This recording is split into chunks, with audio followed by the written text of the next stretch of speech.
Marois Merasca et Vincent Quejo seraient séparés, croyez-moi, j'ai vraiment enquêté. Adèle Laurent fait des révélations assez fracassantes et donne un droit de réponse chez Samzira. Et évidemment, toute la polémique autour du parfum de niche de Maeva. On a enquêté ensemble, vous et moi, et aujourd'hui, on fait un débrief. Bonjour à toutes, bonjour à tous, bienvenue sur cette nouvelle émission Mix the Tea, votre émission hebdomadaire qui revient sur toute l'actualité, télé-réalité et people. Cette semaine, vous allez voir qu'on a une émission courte en termes de nombre d'actualités, seulement chacune d'entre elles a été détaillée et vraiment enquêtée afin de pouvoir vous ramener le plus d'informations possible. Nous retrouverons également, comme à chaque semaine maintenant, des questions afin de pouvoir débattre vous et moi dans les commentaires. J'espère que cette nouvelle émission vous plaira.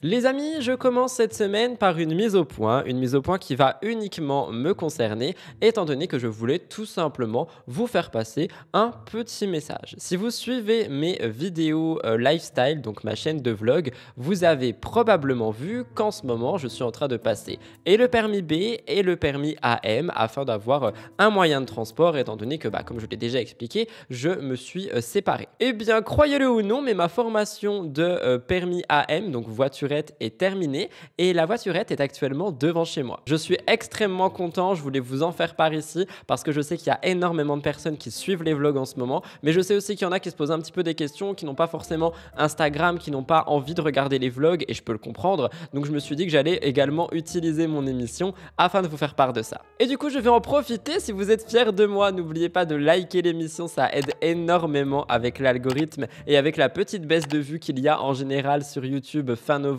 début décembre, donc n'hésitez pas si vous voulez me soutenir. N'oubliez pas de commenter également, que ce soit par rapport aux actualités. Répondez aux questions de débat que je m'efforce de vous faire maintenant pour principalement les actus du Cœur Actu et des gros dossiers. Ça permet vraiment d'échanger ensemble dans les commentaires et aussi d'échanger entre vous. Si vous voulez aller plus loin, vous pouvez nous rejoindre sur Discord, le lien est en barre d'infos. Et pour moi, c'est tout ce que j'avais à dire. On a une émission corsée aujourd'hui. Bienvenue dans cette nouvelle émission.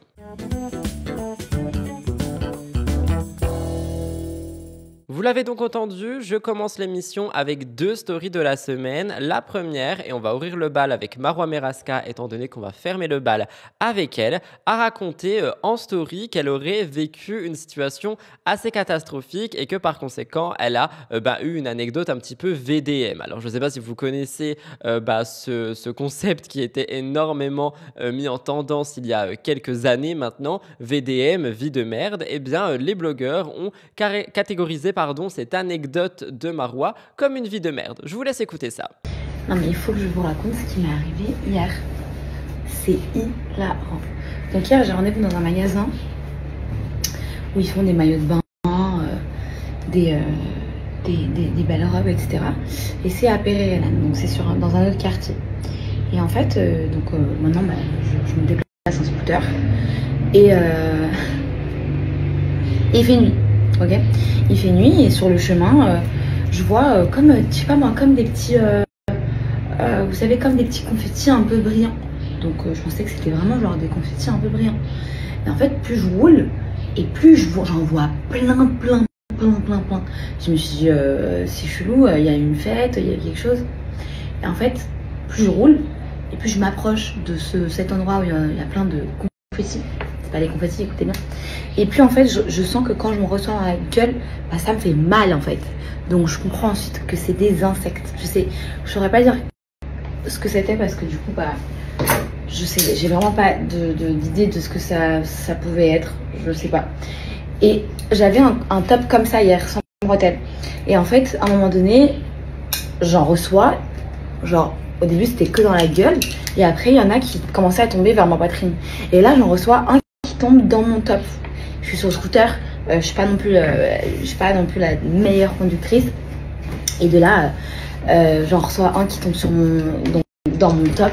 Donc moi, premier réflexe que j'ai, c'est faire comme ça. Et sur mon top, j'ai pas de sous-vêtements. Et là, je me retrouve les tétés à l'air devant tout le monde. Là, honte. Mais quand je dis la honte, c'est vraiment la honte. J'ai tellement flippé en fait que j'ai paniqué. Du coup, mon top il est tombé. Voilà. C'est vraiment la honte. Deuxième story de la semaine qui s'est rajouté un petit peu last minute, mais on en a parlé sur mon Twitch hier. D'ailleurs, rejoignez-moi, Rudy Koppel, et vous avez tous les replays sur YouTube dans la chaîne Rudy Koppel Replay. Mais Ilan Castronovo a pris la parole par rapport à Maëva Guénam. Il a expliqué que c'était un petit peu sa déception amicale de télé-réalité, qu'il était vraiment déçu d'elle, que de base ils étaient extrêmement amis, et que pour une raison qu'il ignorerait, celle-ci lui aurait tourné le dos et l'aurait même insulté par message privé à plusieurs reprises. Ilan explique que c'est depuis qu'il est allé à la fameuse soirée de Magali Berda, mais beaucoup de gens ont dit sur Twitch que peut-être on n'avait pas toute l'histoire et que Ilan n'était peut-être pas si innocent que ça à l'intérieur de cette querelle. En tout cas, je ne suis pas pour vous dire que Ilan dit toute la vérité et rien que la vérité, mais si ce qu'il dit est vrai, je trouve que c'est dommage de la part de Maëva Guénam de juste rayer quelqu'un de sa vie de cette manière. Je vous laisse écouter, vous me donnerez votre avis dans l'espace commentaire, que vous appréciez ou non Ilan, franchement, votre avis m'intéresse. Alors Maëva Guénam, c'est ma plus grosse déception que j'ai eue avec un candidat de télé-réalité. C'est quelqu'un que je considérais vraiment comme ma meilleure amie. Le jour de l'an, on n'était à même pas 1 heure l'un de l'autre. Et moi, je faisais rien. Donc je l'ai appelée pour faire avec elle, justement. Elle a décroché. Elle a entendu que c'est moi. Elle a raccroché. Derrière, plus de nouvelles. Et moi, c'est vraiment quelqu'un que je considérais comme une vraie amie dans la vraie vie, genre. Quand il y a eu le combat avec Sebidadi, au lieu de dire, franchement, j'ai vu le combat, les deux, ils ont eu les couilles de le faire, tu vois, elle m'a enfoncé, elle s'est foutue de ma gueule. Alors que les gens qui ont vu le combat en entier savent très bien que voilà, il n'y a pas de quoi avoir honte. Et j'avais fait une vidéo de cuisine où justement, j'avais dit qu'elle me parlait plus, etc. Elle était venue dans les commentaires, elle a dit, si, je te parle. Bon. Après, moi, je suis quelqu'un de gentil, je suis pas rancunier, je dis, alors peut-être elle a rien contre moi, tant pis. Et il y a pas longtemps, elle m'a insulté par message privé. Elle m'a unfollow parce que j'étais allé à la soirée de Magali. Mais en soi, elle a bien parlé à mes ex, par exemple. Quand elle était amie avec Giuseppa, quand elle était amie avec même Alix ou des trucs comme ça, je l'ai pas unfollow, je l'ai pas bloqué. Alors vous savez ce qu'Alix, elle m'a fait une dinguerie, frérot. Et moi, je l'ai pas bloqué. Elle était bien amie et elle traînait avec des gens qui m'avaient fait du mal. Et pourtant, je l'ai jamais bloqué pour un truc comme ça. Quel est le rapport? Donc, parce que je parle avec Magali, tu m'unfollow, tu me bloques, et en plus, par message privé, elle m'a insulté. Dinguerie, genre. Et la vérité, c'est que ça me fait de la peine, en fait. Parce que moi, je la considérais vraiment, genre, comme une vraie amie, genre. Après, je suis arrivé à un âge où j'ai 30 ans, les gars, je vais pas forcer quelqu'un à être ami avec moi, tu veux pas être mon ami, fais ta life, tu vois, j'ai aucune rancœur contre elle, mais c'est une déception, si vous voulez. Je sais pas si vous avez déjà vécu ça avec quelqu'un, mais moi, c'est une déception. C'est une déception parce qu'on n'a pas eu de problème, on s'est pas embrouillé, on n'a jamais eu de problème dans toute notre relation d'amitié. Et moi, Maëva, je la connais des tout débuts de la télé, on a grandi ensemble, si vous voulez. Et je suis une des personnes qui était fière de ce qu'elle est devenue. Là, maintenant, moi, je trouve qu'elle est partie dans un délire un peu bizarre, mais de base, c'est quelqu'un que je considérais vraiment comme mon ami. Donc voilà, c'est ma plus grosse déception de télé, ouais. D'ailleurs, très envie de rallonger cette story de la semaine avec 2 magnétos que j'ai pu trouver sur le compte de DumpFR. Je vais vous les raccourcir, mais l'histoire est un petit peu similaire. En effet, Mila Jasmine et Manon Tanti se sont réunis et on a appris via ces stories que Manon Tanti pensait que Mila ne lui parlait plus. Parce que celle-ci, Manon, est redevenue amie avec Magali Berda. Donc on est un petit peu sur la même similitude que Ilan et Maëva, et pourtant le discours est différent. Je vous laisse regarder, et vous me direz ce que vous en pensez. J'ai vu Manon aussi, ça faisait longtemps que je l'avais pas vue. Manon, elle croyait que je lui faisais la gueule, c'est un truc de fou. Elle croyait que j'étais fâchée contre elle. En fait, je vous explique Manon. Elle croyait que je lui faisais la gueule. Mais par rapport à des commentaires qu'elle avait lus, je sais plus où, elle m'a dit sur Insta ou je sais plus où et tout. Et elle était persuadée que je lui faisais la gueule parce que, en gros, elle reparlait à vous savez qui et que, en fait, elle pensait que je voulais plus lui parler parce qu'elle reparlait à cette personne. Et quand elle m'a envoyé un message pour me féliciter pour mon accouchement et tout ça, quand moi je lui ai répondu normalement, Merci ma chérie, on se voit bientôt et tout. Là, elle a vu que je lui faisais pas la gueule. Mais c'est vrai, je lui faisais pas la gueule. Après, entre vous et moi, et elle le sait, bien sûr que ça m'a déçue qu'elle reparle à une personne qui m'a volé, qui m'a fait du mal, qui... Évidemment que voilà, parce que... Mais... Après, chacun sa vie, je suis pas une gamine. Je veux dire, Manon, elle a ses raisons. Peut-être qu'elle lui reparle, peut-être qu'il y a eu des trucs que je sais pas, peut-être que... Et je vais pas ôter la parole à Manon parce qu'elle reparle avec une personne avec qui je suis en embrouille. On n'est plus au collège, on n'est plus... vous voyez ce que je veux dire? Là, je suis pas en train de minimiser ce que mon ex-agent a fait, hein, en mode, non, mais Manon, elle peut lui reparler, c'est pas si grave et tout. C'est juste que je sais faire la part des choses. Je sais pas comment vous expliquer, mais...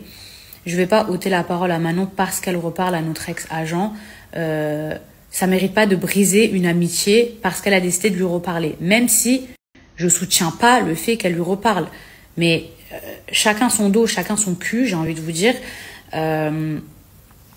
C'est pas comme si Manon, elle s'était liée d'amitié, par exemple, à une personne qui aurait insulté ma famille ou mes enfants ou qui aurait volé mon mari et que demain, elles étaient cul et chemise et tout. Là, c'est clair que j'accepterais pas et que je le vivrais comme une grosse trahison.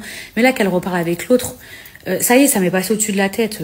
Je sais pas comment vous expliquer. Même si j'approuve pas, chacun son dos. Les stories de la semaine, c'est terminé pour cette édition MTT. J'espère qu'elles ont pu vous satisfaire. Alors vous l'avez vu, avant il y en avait genre 5, maintenant il y en a 2. Si jamais vous en voulez plus ou si vous en voulez moins, n'hésitez pas à me le dire juste en dessous dans l'espace commentaire, étant donné que encore une fois on construit l'émission ensemble. Moi je peux me référer un petit peu par rapport aux stats, etc. Mais peut-être que vous avez aussi des envies pour MTT. Donc dites-moi tout ça. Généralement j'essaie de mettre en place des choses pour que vraiment l'émission me corresponde et vous correspondent. On va tout de suite rentrer dans le top actu. Dans le top actu cette semaine, il est assez court pour le coup. Nous avons 5 actualités dont, comme je vous l'ai dit certainement pendant le sommaire, le procès Palmade. Je pense que ça va vous intéresser. C'est parti, jingle.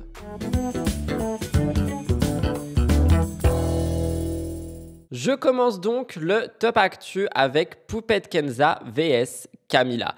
Camila, l'épouse de Noré, que vous avez certainement connue dans Secret Story ou même dans Les Marseillais ou encore Les 50, a récemment provoqué, donc Camila, une vague d'indignation sur les réseaux sociaux. Pourquoi? Parce qu'elle s'est affichée avec Caroline, l'ex-agente de Poupette Kenza. Je vous rappelle que Poupette, elle est au centre d'affaires judiciaires complexes avec des accusations d'association de malfaiteurs, des tentatives d'extorsion en bande organisée et Caroline, de son côté, est aussi une figure controversée vu qu'elle serait impliquée dans les déboires juridiques de Poupette Kenza et donc Camila a décidé de se montrer avec Caroline et ça a créé une tollée au niveau des abonnés de Camila. Tout ceci, c'est à cause de l'organisation, de l'événement organisé par Maeva Guénam où Camila était invitée pour le lancement du parfum dont on reparlera à la fin de cette émission. Bien que cet événement ait été une immense occasion pour tous les influenceurs de se montrer ensemble, la présence de Camila aux côtés de Caroline a enflammé les réseaux sociaux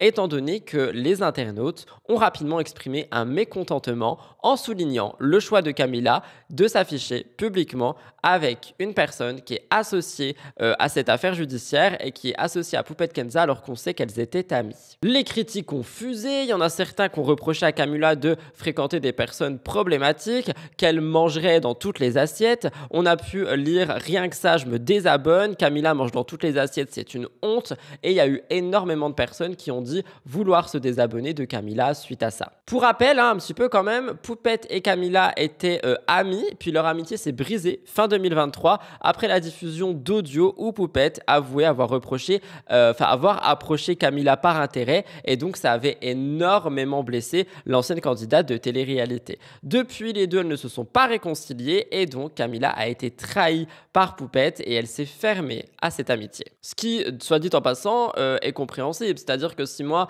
j'apprends que quelqu'un fait un audio et le diffuse en disant oui, mais je me suis rapproché de Rudy parce que il avait ça, il avait l'opportunité d'avoir ça, etc., etc. Honnêtement, je peux sincèrement comprendre que Camila se soit sentie trahie. Vous me direz si vous comprenez ce point de vue. Quoi qu'il en soit, pour ce qui se passe avec Caroline, au moment T, Camila n'a pas réagi. Elle est dans le silence et ce silence alimente encore davantage les spéculations et les critiques de ses abonnés, étant donné qu'on se rends compte que, encore une fois, quelqu'un qui se montre avec quelqu'un, ça peut être vraiment polémique. Quelqu'un qui se montre pas avec quelqu'un, ça peut faire poser des questions. Il y en a qui vont dire oui, mais attends, du coup, elle doit absolument rien à Poupette parce que j'ai pas donné le contexte, mais Caroline est liée à cette affaire avec Poupette. Hein. C'est son ex-agente. Je vous ai fait plusieurs vidéos et actus concernant Poupette Kenza. Du coup, peut-être que vous le savez, Caroline est la personne que Poupette aurait menacée via un homme, etc., etc. Je vous ai déjà tout raconté, donc n'hésitez pas à aller voir. En tout cas, c'est vrai que le fait que Camilla se montre avec cette personne, ça peut faire réagir les internautes. Mais du coup, est-ce que les internautes étaient vraiment là pour Camilla ou là pour d'autres raisons? C'est une question à se poser. On parle de Jessica Thivenin un petit peu. Jessica Thivenin, star des réseaux sociaux, a récemment partagé son inquiétude sur les réseaux après que son fils, Mylon, ait rencontré des difficultés à marcher. Tout a commencé lors d'une journée d'école. Mylon s'est plaint d'une douleur à la jambe et il commençait à boiter. Jessica et Thibaut, ils ont pensé que la douleur était liée à une activité parce qu'il fait du jiu-jitsu, j'espère que je le prononce bien, et en fait, ils n'ont pas forcément prêté attention immédiatement à cette douleur, peut-être que c'était une erreur d'ailleurs, mais le lendemain matin, la situation s'est aggravée. Jessica a été réveillée par les pleurs de son fils qui ne pouvait plus marcher, littéralement. Paniquée, Jessica porte son fils, il est incapable de se déplacer et elle a décidé de immédiatement l'emmener à l'hôpital pour faire des examens. La situation était stressante, que ce soit pour Jess, pour le petit aussi qui comprenait pas, et elle se montre toujours très protectrice avec son fils, en particulier en raison des graves problèmes de santé qu'il a rencontrés dès sa naissance. On en avait parlé, hein, la sténose de l'œsophage qui a nécessité plusieurs opérations, et donc Jess et Thibaut ont toujours été très attentifs à la santé de leurs enfants et aussi pour tester plusieurs alternatives à la médecine traditionnelle afin de trouver les traitements qui pourraient le mieux fonctionner pour Mylon. Heureusement, après une journée de panique, Jessica rassure tout le monde, elle publie une vidéo où son fils marche à nouveau, il marche normalement et elle explique que cet incident n'était pas aussi grave que ça finalement et que la situation a provoqué une énorme frayeur mais que tout est rentré dans l'ordre. Jessica retrouve son calme, elle voit son fils se rétablir rapidement. Je vous laisse regarder. Et hier, en rentrant de l'école, Mylon nous a dit qu'il avait mal à la jambe. Et il boitait un peu. Il a dit, je me suis fait mal au jiu-jitsu. Et il marchait genre comme ça. Mais on s'est dit, vas-y, c'est pris une jambe de bois. Il s'est pris au jiu-jitsu, il a fait une mauvaise posture ou quoi. Et bon, ça va passer, c'est le coup. Ce matin, je dormais trop bien et j'entends Mylon pleurer. Ça me réveille, je fonce et il était dans le couloir et il ne peut plus marcher en fait. Donc je l'ai porté. Il voulait aller aux toilettes. Ensuite, du coup, je suis allée me coucher avec lui, il était 5 heures, donc je n'ai pas endormi. Et du coup, là, en fait, il ne pouvait pas marcher. Donc là, mon lapin, il est à la maison. Il dessine un peu. À l'hôpital, on va aller quand même voir s'il ne faut pas faire une radio ou quoi. Pour moi, si c'est cassé, tu ne peux pas poser une jambe. Si c'est cassé, on est d'accord, si c'est cassé, tu ne poses pas. Il n'y a pas de, tu fais même pas ça. Tu peux pas. Donc, je sais pas. Il me dit que c'est là. Donc, au niveau du, attends, il y a le fémur, le tibia et le péroné. C'est au niveau du fémur c'est en haut. Au niveau du fémur, il a mal. Voilà. Mais il pouvait pas marcher. Genre là, il est assis et il me demande de le déplacer et tout. Vous en pensez? Mylon, il faut l'emmener à l'hôpital ou pas là? Non mais je comédien quoi. Vas-y, viens, comédien. Avance, marche jusqu'à moi, viens. Non, ouais, normalement. Et le plus normalement possible. Ouais, ça va. Mais attends, je comprends pas pourquoi cette nuit j'ai dû te porter pour aller aux toilettes. Ce matin, pareil, il a fallu me porter pour aller là sur les toilettes. Alors pour réagir, en vrai, je peux comprendre les internautes qui se sentent impliqués en fait dans tout ce qui peut se passer parce qu'on est sur une créatrice de contenu, une influenceuse qui montre vraiment absolument toute sa vie sur Snapchat, qui montre vraiment tout ce qu'elle fait à manger, etc. Après, je pense quand même que Thibaut et Jess gardent un petit peu un jardin secret, mais c'est vrai que concernant leurs enfants, on sait beaucoup de choses et il y a eu vraiment énormément d'internautes qui étaient très inquiets pour cet enfant. Et honnêtement, je pense que ça peut un peu se comprendre. En tout cas, plus de peur que de mal et je trouve que c'est une histoire qui termine bien. Vous le savez, quand on parle de Jessica Thivenin, il y a quelqu'un qui n'est jamais bien loin. Il s'agit de Manon Tanti. Manon Tanti est une influenceuse, si jamais vous me regardez sans connaître la télé-réalité, je sais qu'il y en a. Et elle a récemment partagé les images de sa nouvelle maison à Dubaï. Et cette présentation n'a pas bien été accueillie par tout le monde, par ses abonnés, par les internautes. Vraiment, il y a beaucoup de gens qui ont critiqué et on en parle. Après plusieurs mois de tensions et de difficultés liées à la construction de sa maison, Manon a enfin pu emménager dans un lieu qu'elle avait imaginé depuis 2 ans, avec un investissement de 300 000 €. C'est quand même énorme. Si tu veux me faire un petit chèque, Manon, parce que je parle beaucoup de toi, n'hésite pas. Je vous rappelle aussi qu'on en avait parlé sur mes lives dernièrement, pendant ces derniers mois, où elle est en galère dans ses travaux, elle est en galère ici et là, avec sa maison, etc. etc. D'ailleurs, vous en aviez trop marre qu'on parle de Manon et de ses galères de murs. Eh bien, aujourd'hui, sa maison est prête. Mais après avoir partagé cette immense joie de déménager dans cette somptueuse demeure, elle a été confrontée à une vague de critiques sur Internet. Précise avant d'expliquer quand même que c'est vraiment chacun ses goûts et ses couleurs. Si Manon ça lui plaît de vivre dans un tel environnement, tant mieux. Et voilà, qui s'étouffe encore. Tant mieux pour elle. Bref, malgré les moments difficiles qu'elle a rencontrés avec une maison inachevée, de nombreux problèmes de construction, ce résultat final, il n'a pas convaincu tout le monde. Le design de la maison a été critiqué. Il y a certains internautes qui disent que l'intérieur est froid, qu'il est impersonnel et que ça ressemble à une clinique esthétique. Oui, vous avez très bien entendu. Les remarques ont fusé avec des commentaires comme, je cite, « ça manque de chaleur, on dirait une maison de spectacle » et il y a pas mal de gens qui ont dit qu'on était vraiment dans un hôpital. Les choix décoratifs comme un escalier en marbre qui est appelé Panda et des toilettes de luxe n'ont pas fait l'unanimité non plus. En vrai, les gens ils se sont dit qu'on dirait une maison qu'on peut voir dans un magazine mais qu'il n'y a aucune vie à l'intérieur. Après peut-être qu'ils vont poser des souvenirs etc. Mais si jamais vous regardez un peu les maisons à Dubaï, c'est pas trop le cas. Hein. Manon a investi plus de 2 millions d'euros dans cette maison somptueuse entre les travaux, les machins, les bidules et les meubles, mais l'opinion publique semble partagée sur le style et l'agencement de l'intérieur. D'autres internautes ont souligné que ce lieu n'avait aucune personnalité et c'est trop show-off et qu'il n'y a aucun charme. En réponse à ces critiques, Manon a réagi. Elle a rappelé que cette maison représente un grand accomplissement pour sa famille. Elle a aussi clarifié que malgré les rumeurs de séparation avec son mari, comme il y en a tous les jours, leur couple va très bien et que leur absence des réseaux serait due à un projet professionnel très important. En tout cas, je vais vous laisser regarder, vous me donnerez votre avis par rapport à cette somptueuse villa de Dubaï dans l'espace commentaire, mais je comprends les internautes, mais après encore une fois j'ai envie de dire vraiment, c'est les goûts et les couleurs. Je vous laisse écouter ça. Qu'est-ce qui se passe là? C'est quoi ce bordel là? Oh, c'est quoi ça?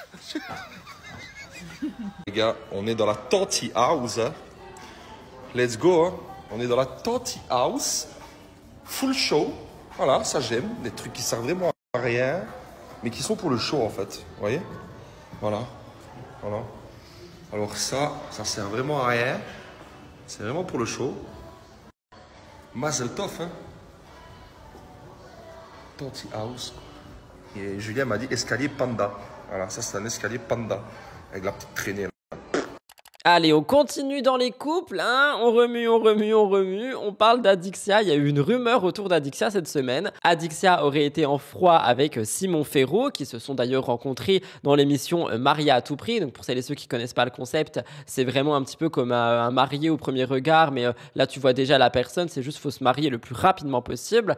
Et ils étaient au cœur cette semaine de rumeurs concernant une séparation. Après avoir rapidement noué une complicité sur l'émission Mariés à tout prix, ils ont foncé tête baissée dans une histoire d'amour qui les a menés au mariage. Cependant, d'après les rumeurs, il y aurait eu des tensions qui sont arrivées dans leur relation. Malgré une apparente harmonie où Adixia se sent épanouie dans le rôle de belle-mère, je vous rappelle qu'elle veut d'ailleurs pas d'enfant avec Simon à elle pour le moment, il y aurait des zones d'ombre qui commencent à pointer le bout de leur nez. Ils fêtaient leur premier anniversaire de mariage, ils envisageaient d'ailleurs un renouvellement de vœux et Adixia a découvert, comme je vous l'avais dit récemment d'ailleurs, un abonnement suspect sur le compte TikTok de Simon. Celui d'une femme qu'il suivait sans qu'elle le sache, etc. etc. Elle avait d'ailleurs dit qu'il avait expliqué que cet abonnement était ancien et aujourd'hui, eh bien, on a de plus en plus de rumeurs d'infidélité, de séparation qui pourraient planer autour de Simon et Adixia. Je vous avoue que j'ai pas trop compris pourquoi,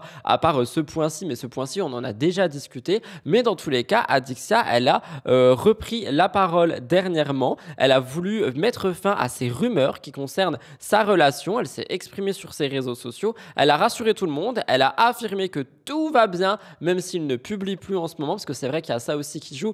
Quand tu as un couple extrêmement médiatisé qui d'un coup ne publie plus rien, eh bien il y a beaucoup de gens qui se disent mais attendez, ça se trouve ils vont pas très bien, peut-être que leur relation elle est en train de je sais pas battre de l'aile ou un truc du genre, et du coup c'est peut-être ce que les gens ils se sont dit. En tout tout cas, elle a rassuré tout le monde, elle a dit tout va très bien, ils ont juste choisi de se retirer un petit peu de la scène en ligne parce qu'ils veulent un retour à la vie privée, mais ça ne veut pas dire que c'est la fin de leur union. Bref, malgré les petites tensions qui peuvent surgir dans un couple, Adixia et Simon semblent très heureux ensemble. Ils semblent juste vouloir un petit peu expliquer que non, il ne se passe rien de grave. Je vous laisse regarder. Simon, ça va très très bien aussi. C'est pas parce qu'on fait pas de story ensemble que ça va pas. Voilà. Lui, pareil, il va pas prendre instinctivement son téléphone pour filmer toute notre vie. Enfin, il est pas comme ça. Il a jamais été comme ça. Il le sera jamais. Donc voilà. Mais ça va très bien et on s'efface un peu, tout simplement. On s'efface un peu pour qu'on revienne. Bam, vous voyez un peu? Pour réagir, je ne l'ai pas écrit en mode question, mais c'est vrai qu'on peut se poser une question ici. À quel point, en fait, quand tu exposes ta relation sur les réseaux sociaux, que tu en fais un contenu, une émission de télé, etc., parce qu'ils ont joué dans C'est la famille également, hein, à quel point, en fait, tu peux juste après partir et te retirer en mode je veux rentrer dans ma vie privée sans qu'on te pose plein de questions. Je pense honnêtement que ça doit être très compliqué à gérer et que Adixia et Simon essayent de le faire comme ils le peuvent. Vous me donnerez votre avis par rapport à ça, mais je pense effectivement qu'un retour à la vie privée, ça peut être compliqué quand tu as été autant exposé. Je termine le top actu avec le procès Palmade. Alors, je ne sais pas si vous vous rappelez, mais on avait suivi en long, en large et en travers absolument toute cette affaire il y a maintenant quelques temps, hein, quand ça s'est produit, quand il y avait tout qui sortait tous les jours. Toutes les semaines, je vous faisais un point à Palmade et j'avais arrêté en vous disant que j'attendrais le procès, le verdict, etc. Les choses ont bougé. Je vais lire un petit peu mes notes pour le coup parce qu'on est sur quelque chose de juridique. Vous connaissez un petit peu la maison. J'ai pas envie de me mélanger les pinceaux. Donc c'est parti, je vous fais un point. Pierre Palmade a été condamné à 5 ans de prison, dont 2 ans ferme, lors de son procès pour blessure involontaire qui s'est tenue le 20 novembre 2024 au tribunal de Mélin.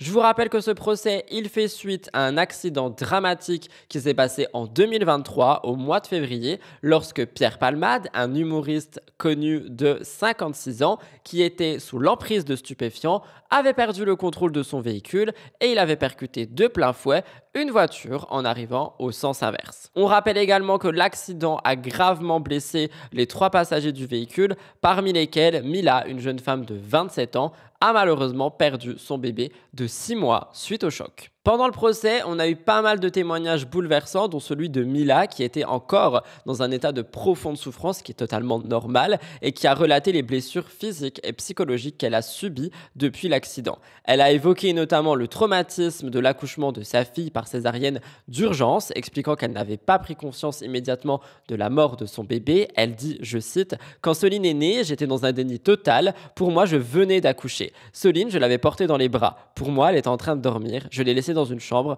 Je pensais qu'on allait en prendre soin. Elle était morte. » J'imagine même pas le choc que ça doit être. Et franchement, encore une fois, cette affaire, elle m'a tellement bouleversé, retourné l'estomac. Bref, Pierre Palmade s'est présenté à son procès, c'est bien. Il a exprimé des regrets sincères et une profonde émotion devant le tribunal. Il a notamment reconnu sa responsabilité dans le drame et il a demandé pardon aux victimes. Il a dit « Les graves blessures de MY et le traumatisme de Madame C, ça m'a mis à terre. Je suis vraiment accablé, éprouvé de les voir en vrai. » Il a déclaré ça avant de s'adresser directement aux victimes en les regardant droit dans les yeux, une main sur le ventre et présenter des excuses, je cite, du plus profond de son être. Pierre Palmade a affirmé comprendre la colère des victimes. Il a souligné que ce qu'il a fait était inexcusable et qu'il en porterait l'entière responsabilité. Alors pour réagir, je ne suis pas du tout pro-Palmade avec ce qui s'est passé. Par contre, je trouve ça bien, pour le coup, qu'on ait quelqu'un qui veuille assumer ses responsabilités dans le sens où il n'est pas en mode « oui, mais j'étais sous emprise, oui, mais accident, oui, mais machin ». Non, il est conscient que c'est absolument dramatique, que c'est horrible. Et je vous rappelle qu'on a retrouvé plein d'autres choses, mais bon, je ne vais pas refaire l'historique ici. Pour retirer le peu de positif qu'il y a ici, c'est qu'au moins, il assume ce qu'il a fait. Le tribunal a pris en compte plusieurs éléments dans sa décision, notamment notamment la reconnaissance de culpabilité de Pierre Palmade, ce qui me fait également me dire que peut-être tout ceci est fait exprès pour réduire la peine, puisqu'il est aussi bien entouré, son engagement dans une démarche de désintoxication et les effets dévastateurs de la conduite sous l'emprise de stupéfiants. Malgré ces facteurs, les réquisitions du parquet ont été suivies avec une condamnation à 5 ans de prison, dont 2 ans ferme. L'objectif de cette peine est de dénoncer, je cite, le fléau de la conduite sous l'emprise de produits stupéfiants et de rappeler la gravité en fait de telles infractions. Et honnêtement, c'est horrible, mais au moins ça servira d'exemple. Je parle évidemment de sa condamnation, pas de ce qui s'est passé, pas de l'accident. On n'est pas censé avoir besoin de ce genre d'accident pour avoir un exemple, et ça me dégoûte. Pierre Palmade, bien que coupable, a reconnu son acte de manière sincère. Il a exprimé sa volonté de se reconstruire et de se soigner, mais vous vous en doutez, et j'appuierai là-dessus, la douleur des victimes et l'ampleur des conséquences de son comportement ont heureusement conduit à une peine sévère, et encore, je trouve que parfois d'autres personnes peuvent prendre plus pour des choses moins graves. Après, est-ce qu'on peut comparer? J'en sais rien, je ne suis pas la justice. À l'issue du jugement, Pierre a encore 10 jours pour faire appel de la décision, ce qui pourrait prolonger cette affaire. J'espère sincèrement qu'il va vraiment, comme il le dit, assumer ce qu'il a dit, ce qu'il a fait et ne pas faire appel. Cette affaire a profondément marqué l'opinion publique. Elle continue aujourd'hui de susciter des réactions. Elle met en lumière, et je terminerai là-dessus, les dangers, comme je vous l'ai dit, de la conduite sous l'emprise, les conséquences dramatiques que ça peut engendrer pour les autres humains, comme en témoigne le calvaire de Mila, de son entourage et de tous leurs proches. Pour réagir, je ne pense pas du coup qu'il y aura un nouvel update, à moins qu'il fasse appel, et j'espère, mais vraiment de tout mon cœur, que ça va pas être le cas, parce que sinon ça va être horrible pour la famille, ça va être horrible pour les proches. Il a dit qu'il souhaitait assumer, j'espère qu'il tiendra sa parole jusqu'au bout. En tout cas, vous me direz ce que vous en pensez,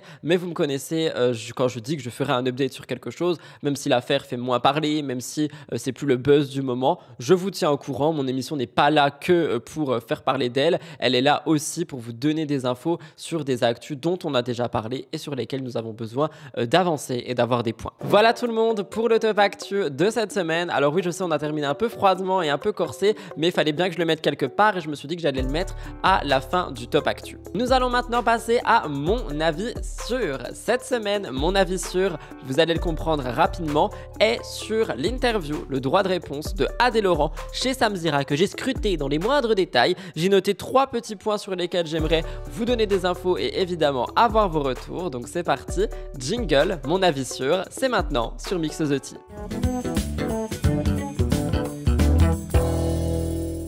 Alors, pour mon avis sûr, comme je viens de vous l'exprimer, attendez, déjà je vais m'asseoir correctement. Du coup, pour mon avis sûr, comme je vous l'ai exprimé, je veux revenir sur la prise de parole de Adé Laurent. Alors, au moment où j'ai écrit, j'ai pas forcément vu beaucoup de médias en parler, etc. L'interview venait littéralement de sortir, mais je pense qu'on va peut-être en avoir d'autres. Donc, j'essaierai de vous mettre des voix off s'il y a besoin ou peu importe.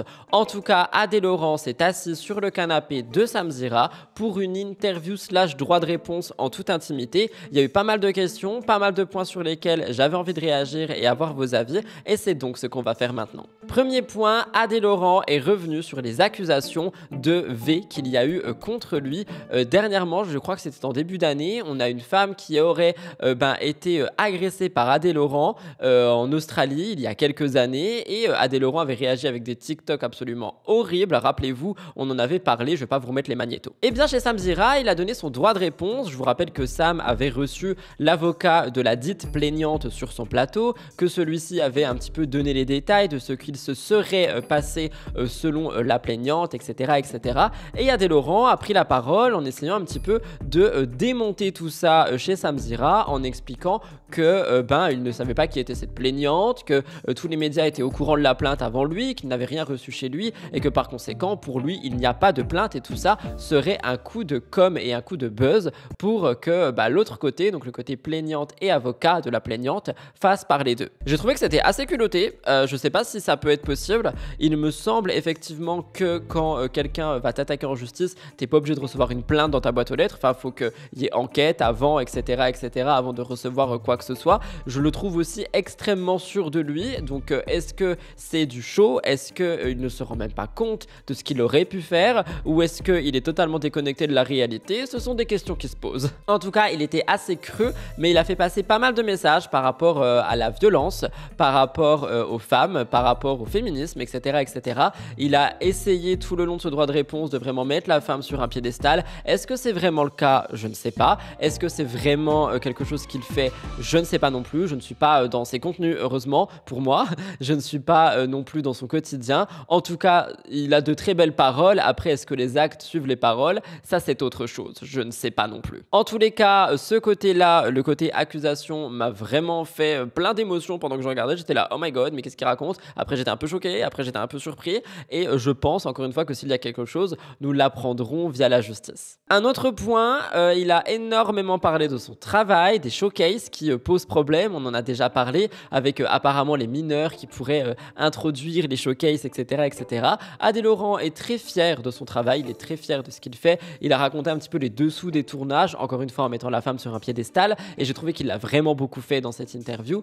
Et de mon avis, peut-être qu'il a fait ça en mode regardez vraiment, je respecte la femme. Est-ce que c'est vrai? J'en sais rien. En tous les cas, quelque chose qui est sûr, c'est qu'il ne respecte pas les personnes transgenres, étant donné qu'il n'a pas cessé de dire transsexuel, même si Sam Zira n'arrêtait pas de lui expliquer que ce terme ne se dit pas et ne se dit plus, étant donné qu'il est associé à des connotations négatives et que le bon terme est transgenre. Il est assez transphobe d'ailleurs dans ce qu'il raconte un petit peu, mais ça c'est un autre débat. Et j'ai trouvé vraiment qu'il était, je sais pas, un peu trop sûr de lui par rapport à ses prises de parole. Je sais pas, en fait on dirait que rien ne peut l'atteindre, que j'ai beaucoup de mal avec son discours. C'est un très beau parleur, ça on peut pas lui enlever, hein. J'ai vraiment trouvé qu'il avait de très bons mots et qu'il savait vraiment manier la langue française et pas que celle-ci d'après ce que j'ai compris et ce qu'il a dit, mais je trouve sincèrement que je sais pas, on dirait qu'il y a un mur qui fait qu'il essaye de se faire bien voir, c'est mon avis. Et d'un autre côté, il dit qu'il en a rien à faire de ce qu'on pense de lui, donc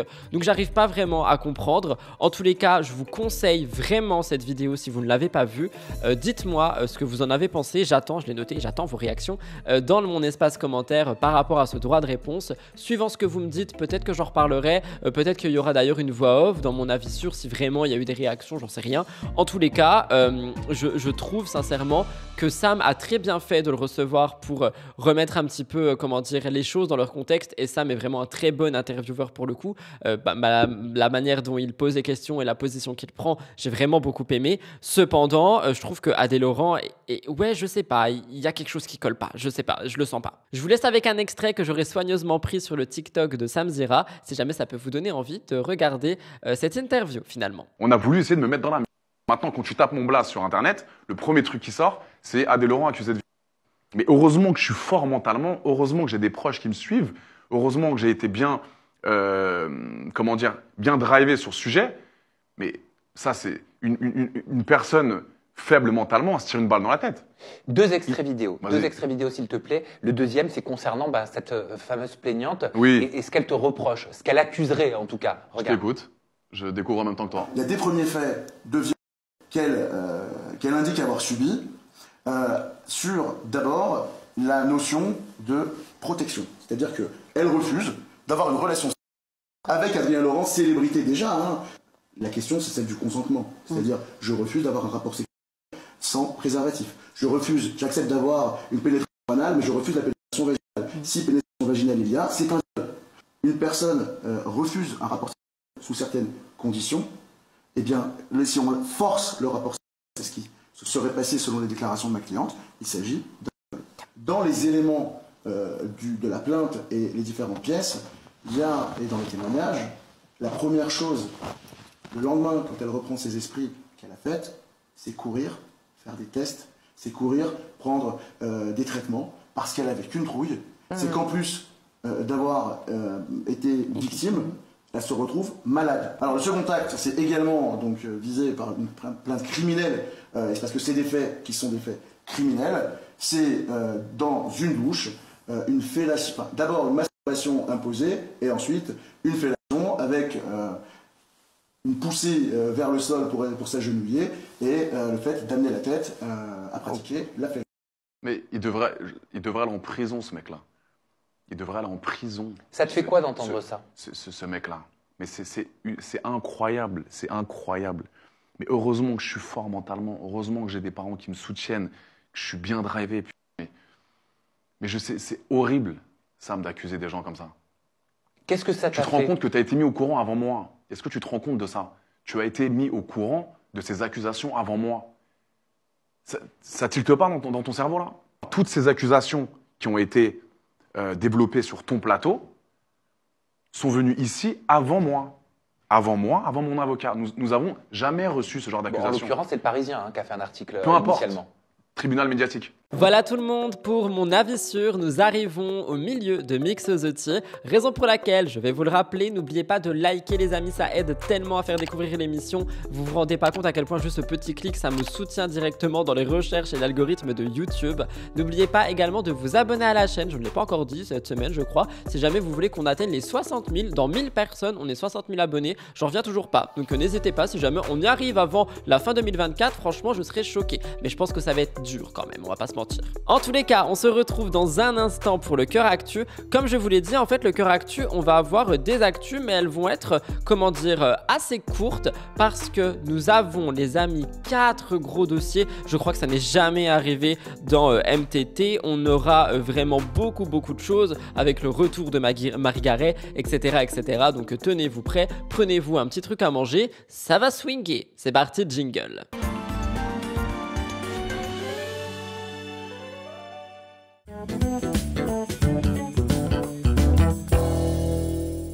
Je commence le cœur actu avec Mel Dedigama. Mel Dedigama a fait énormément parler cette semaine. Il s'est passé beaucoup de choses avec elle. C'est une ancienne candidate de télé, mais pas vraiment, étant donné qu'elle fait son retour sur les écrans dans The Power saison 2. Et elle a malheureusement récemment traversé un moment difficile avec sa fille Naya, qui a dû être hospitalisée en urgence. Dans un message partagé avec ses abonnés le mardi 19 novembre, la maman, Mel, explique la situation. Naya, qui souffrait d'une forte fièvre de plus de 40 degrés, a dû être emmenée à l'hôpital d'urgence. Et malgré la gravité de la situation, Mélanie a confié que sa fille était restée courageuse et qu'elle gardait le sourire. Elle a ajouté au début que ça faisait déjà 4 heures qu'elles étaient à l'hôpital et qu'aucun traitement n'arrivait à faire descendre la fièvre de la petite. Alors je vais pas vous montrer les vidéos que j'ai pu voir, etc. parce que vous savez que j'essaye de cacher un maximum les enfants. D'ailleurs, on me fait souvent la remarque quand les enfants ne sont pas cachés. Alors franchement, ça doit arriver peut-être 3 fois dans le mois alors qu'ils sont exposés de partout. C'est juste que je ne peux pas les cacher quand je ne le fais. Enfin, quand je ne le fais pas, c'est que je ne le peux pas. Ou alors qu'il y a eu un oubli. Mais parfois, il y a des images que je ne peux pas retoucher. Il faudrait que j'aille sur Photoshop, etc., etc. Et ça alourdirait l'image et le montage. Enfin, c'est compliqué. Et pour les vidéos, à moins que la vidéo soit très bien cadrée, etc., c'est aussi compliqué. Ou sinon, il faudrait que je paye un monteur. Et je ne peux pas faire ça pour le moment. Pour apaiser Naya, pendant cet événement stressant, Mélanie a tenté de rendre l'hôpital un peu plus joyeux. Elle a transformé ce moment difficile en jeu. Dans une vidéo qu'elle a partagée, on la voit filmer la petite allongée sur son lit avec un beau pansement qui a ajouté un petit peu d'humour à toute cette atmosphère. Mélanie a voulu montrer à ses abonnés la manière dont elle essayait de gérer la situation et les choses se sont cependant rapidement améliorées. Quelques heures après le message qui disait que 4 heures étaient écoulées, Mélanie a donné des nouvelles. Elle a annoncé que la fièvre de Naya redescendait déjà à 37 degrés et puis finalement elle s'est devenue stable et elle a pu rentrer de l'hôpital. Dans cette situation difficile, Mélanie a aussi remercié chaleureusement toutes les personnes qui l'ont soutenue, dont Manon Tanti, une autre personnalité de télé avec qui Mélanie s'est beaucoup liée d'amitié, qui a eu la gentillesse de faire livrer des cadeaux pour réconforter Naya lors de son séjour à l'hôpital. Je trouve ça mais tellement chou, les mamans qui s'entraident comme ça. Je sais qu'il y en a qui vont dire que peut-être c'était calculé, mais perso moi je trouve ça vraiment trop mimes. C'est un geste de solidarité qui a profondément touché Mélanie, qui a parlé de sa reconnaissance dans son message. Au final, vous l'avez compris, cette hospitalisation que j'ai pas réussi à dire a causé énormément d'inquiétude, mais j'ai encore envie de vous dire pour une fois plus de peur que de mal, étant donné que les choses se sont arrangées et qu'aujourd'hui tout a l'air de mieux aller pour la petite. Ce n'est pas tout. Si vous avez suivi, Spill the Tea était de retour au début de la semaine et à l'intérieur, je vous ai dit que Mélanie Dedigama et Giovanni Giovanni se seraient rapprochés dans The Power et c'est une rumeur qui continue d'enfler. Alors moi, je vous avais expliqué que non, j'y croyais pas et tout. Et pourtant, ce sont aujourd'hui 2 figures bien connues de télé. Ils ne cachent plus du tout leur complicité et leur relation, qu'elle soit amicale ou amoureuse, fait parler. Et tant mieux pour eux parce que du coup, ça veut dire que dans The Power, tout le monde va attendre que ça. Au départ, les rumeurs étaient sur un rapprochement entre les deux candidats dans l'émission et en fait, on avait les internautes qui étaient curieux parce que on a vu que Giovanni avait commenté un TikTok de Mélanie. Il avait écrit en gros qu'il avait hâte de voir les prochains TikTok de Mel, etc., etc. Et ce commentaire, très anodin, avait suffi à déclencher des spéculations parmi les abonnés. Il y en a qui disaient, mais attendez, vous imaginez s'ils sont ensemble avec l'écart d'âge, Mélanie elle a 34, Giovanni il a 25, et on s'est rendu compte que les deux étaient de plus en plus proches. Et c'est pas passé inaperçu. En effet, la dernière vidéo qui a été publiée, ils l'ont publiée ensemble. Ils dansent côte à côte et ils mettent donc le feu aux poudres. Les internautes ont été tellement nombreux à réagir, notamment en commentant l'alchimie évidente qui apparaît à l'écran entre les deux. Il y en a deux qui ont dit que cette nouvelle complicité pourrait également expliquer la brouille entre Mélanie Dedigama et Cassandra Julia. Rappelez-vous, je vous en avais parlé, Cassandra, elle avait fait une vidéo où à l'intérieur, elle répondait aux questions des abonnés et elle expliquait que Mélanie Dedigama ne lui donnait plus l'heure, qu'elle n'arrivait pas à comprendre pourquoi et que peut-être il s'était passé quelque chose. Et pour les internautes, en fait, ils relient tous les points ensemble. Cassandra et Mélanie ne se parlent plus, Cassandra et Giovanni sont ex et Mélanie et Giovanni seraient en rapprochement. A plus B plus C égale potentiel couple. Alors attention, c'est pas confirmé, j'en sais rien, mais en tout cas, c'est ce qui fait beaucoup parler. Les réactions se sont pas fait attendre. Beaucoup de fans ont exprimé leur enthousiasme. Il y en a d'autres qui remettent Cassandra au milieu de tout ça en disant si Cassandra elle voit ça, elle vrille. Vous voulez achever la femme la plus stressée de France. Ce sont des commentaires qui sont assez piquants envers Cassandra, mais qui sortent des internautes une fois de plus. Certains se sont montrés beaucoup plus sceptiques. Ils se demandent si cette relation ne cacherait pas une volonté de faire le buzz ou d'attirer l'attention des médias. Hey coucou, je suis là. En tout cas, leur proximité devient de plus en plus évidente et les spéculations vont bon train. Il est quand même important de noter que ni Mélanie ni Giovanni n'ont encore confirmé leur relation, si elle était amicale ou si elle allait au-delà de ça. Ça se trouve, le TikTok, il a été filmé belle lurette en avance, ils en ont fait plein, ils ont décidé de les poster jusqu'à The Power. Mais cette énigmatique vidéo de danse et l'attirance croissante des deux candidats qui est en train d'être mise en avant et en lumière, eh bien ça fait parler et ça attire l'attention. Je vous laisse regarder.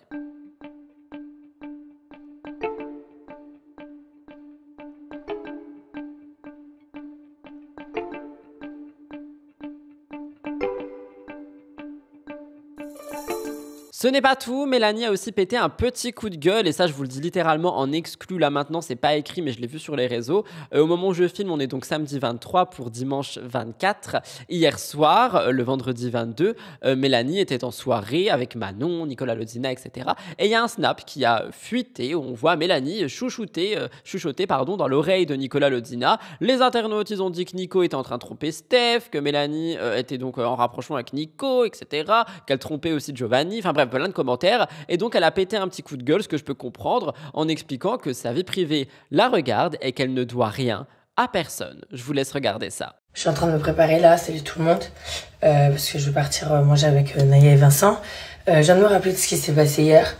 Il faut arrêter de m'inventer une vie sentimentale avec tout le monde en plus de ça, s'il vous plaît, parce que honnêtement, vous me manquez clairement de respect. De deux, ma vie sentimentale ne regarde absolument personne. Mais vraiment, quand je vous dis personne, c'est personne. Vivre heureux, vivre caché, juste arrêter de m'inventer une life. Voilà, c'est tout.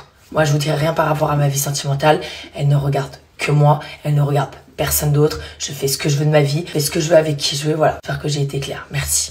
Enfin, je vous laisse regarder ça. Faut surtout que je le note pour pas l'oublier avant que la story disparaisse. Ah, Mélanie. Écoutez, je répète, on n'a pas de prod ici, c'est moi tout seul. Julien Tanti a également décidé de prendre la parole afin de défendre Mélanie Dedigama. J'ai trouvé que c'était extrêmement bien parce que en soi, c'est lui un petit peu qui a lancé cette polémique. Enfin, il a rien fait, hein, c'est les internautes qui ont lancé la polémique. Mais Julien Tanti était à l'origine des photos de Mélanie et Nico, et donc je trouve ça bien qu'ils prennent la parole. Écoutez et dites-moi ce que vous en pensez.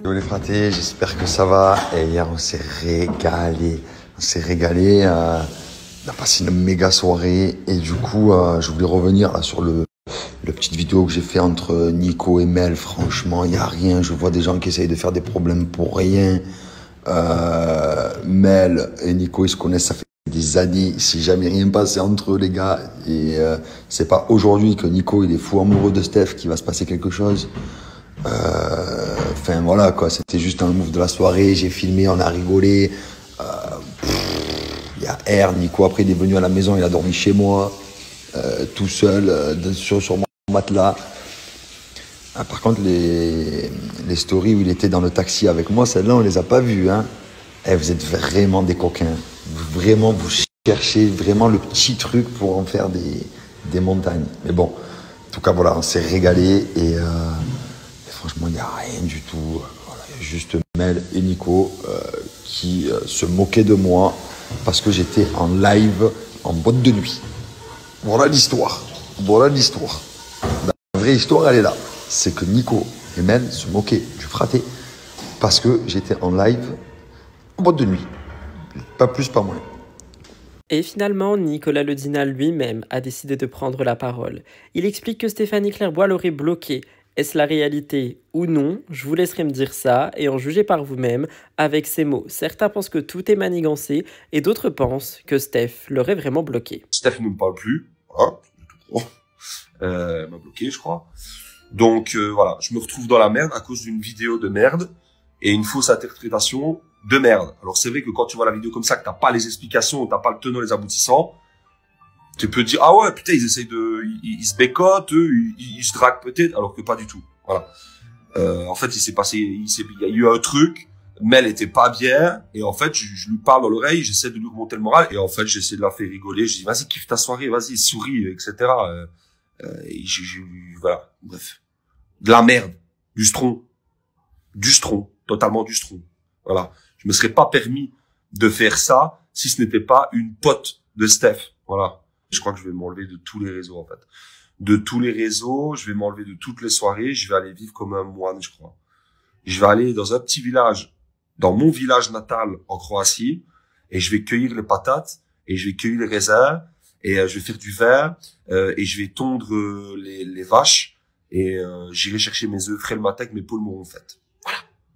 On parlait d'enfants au début de l'actu avec Mélanie, on reparle d'enfants ici avec Julie Ricci. Julie Ricci fait énormément parler d'elle dans les 50, mais cette fois-ci, elle a choqué ses abonnés en annonçant que ses deux fils, Gianni et Giovan, vivraient désormais principalement avec leur père à Malte. C'est une décision qui a provoqué un émoi parmi les réseaux sociaux et parmi les fans qui n'ont pas manqué de manifester une incompréhension. En fait, dans une vidéo, Julie a expliqué que cette décision faisait suite à au déménagement de son ex-mari à Malte. Selon elle, ce choix n'était pas définitif de base, mais nécessaire en raison des changements de vie. Elle a précisé que ses enfants allaient intégrer une école bilingue, bénéficier d'un cadre de vie en bord de mer, ce qui, selon elle, représenterait davantage de choses pour l'éducation et le développement des enfants. Elle a aussi insisté sur le fait qu'elle pourrait les voir quand elle le souhaite, sans restriction, et que si cela ne convenait pas aux enfants, ils pourraient toujours revenir avec elle.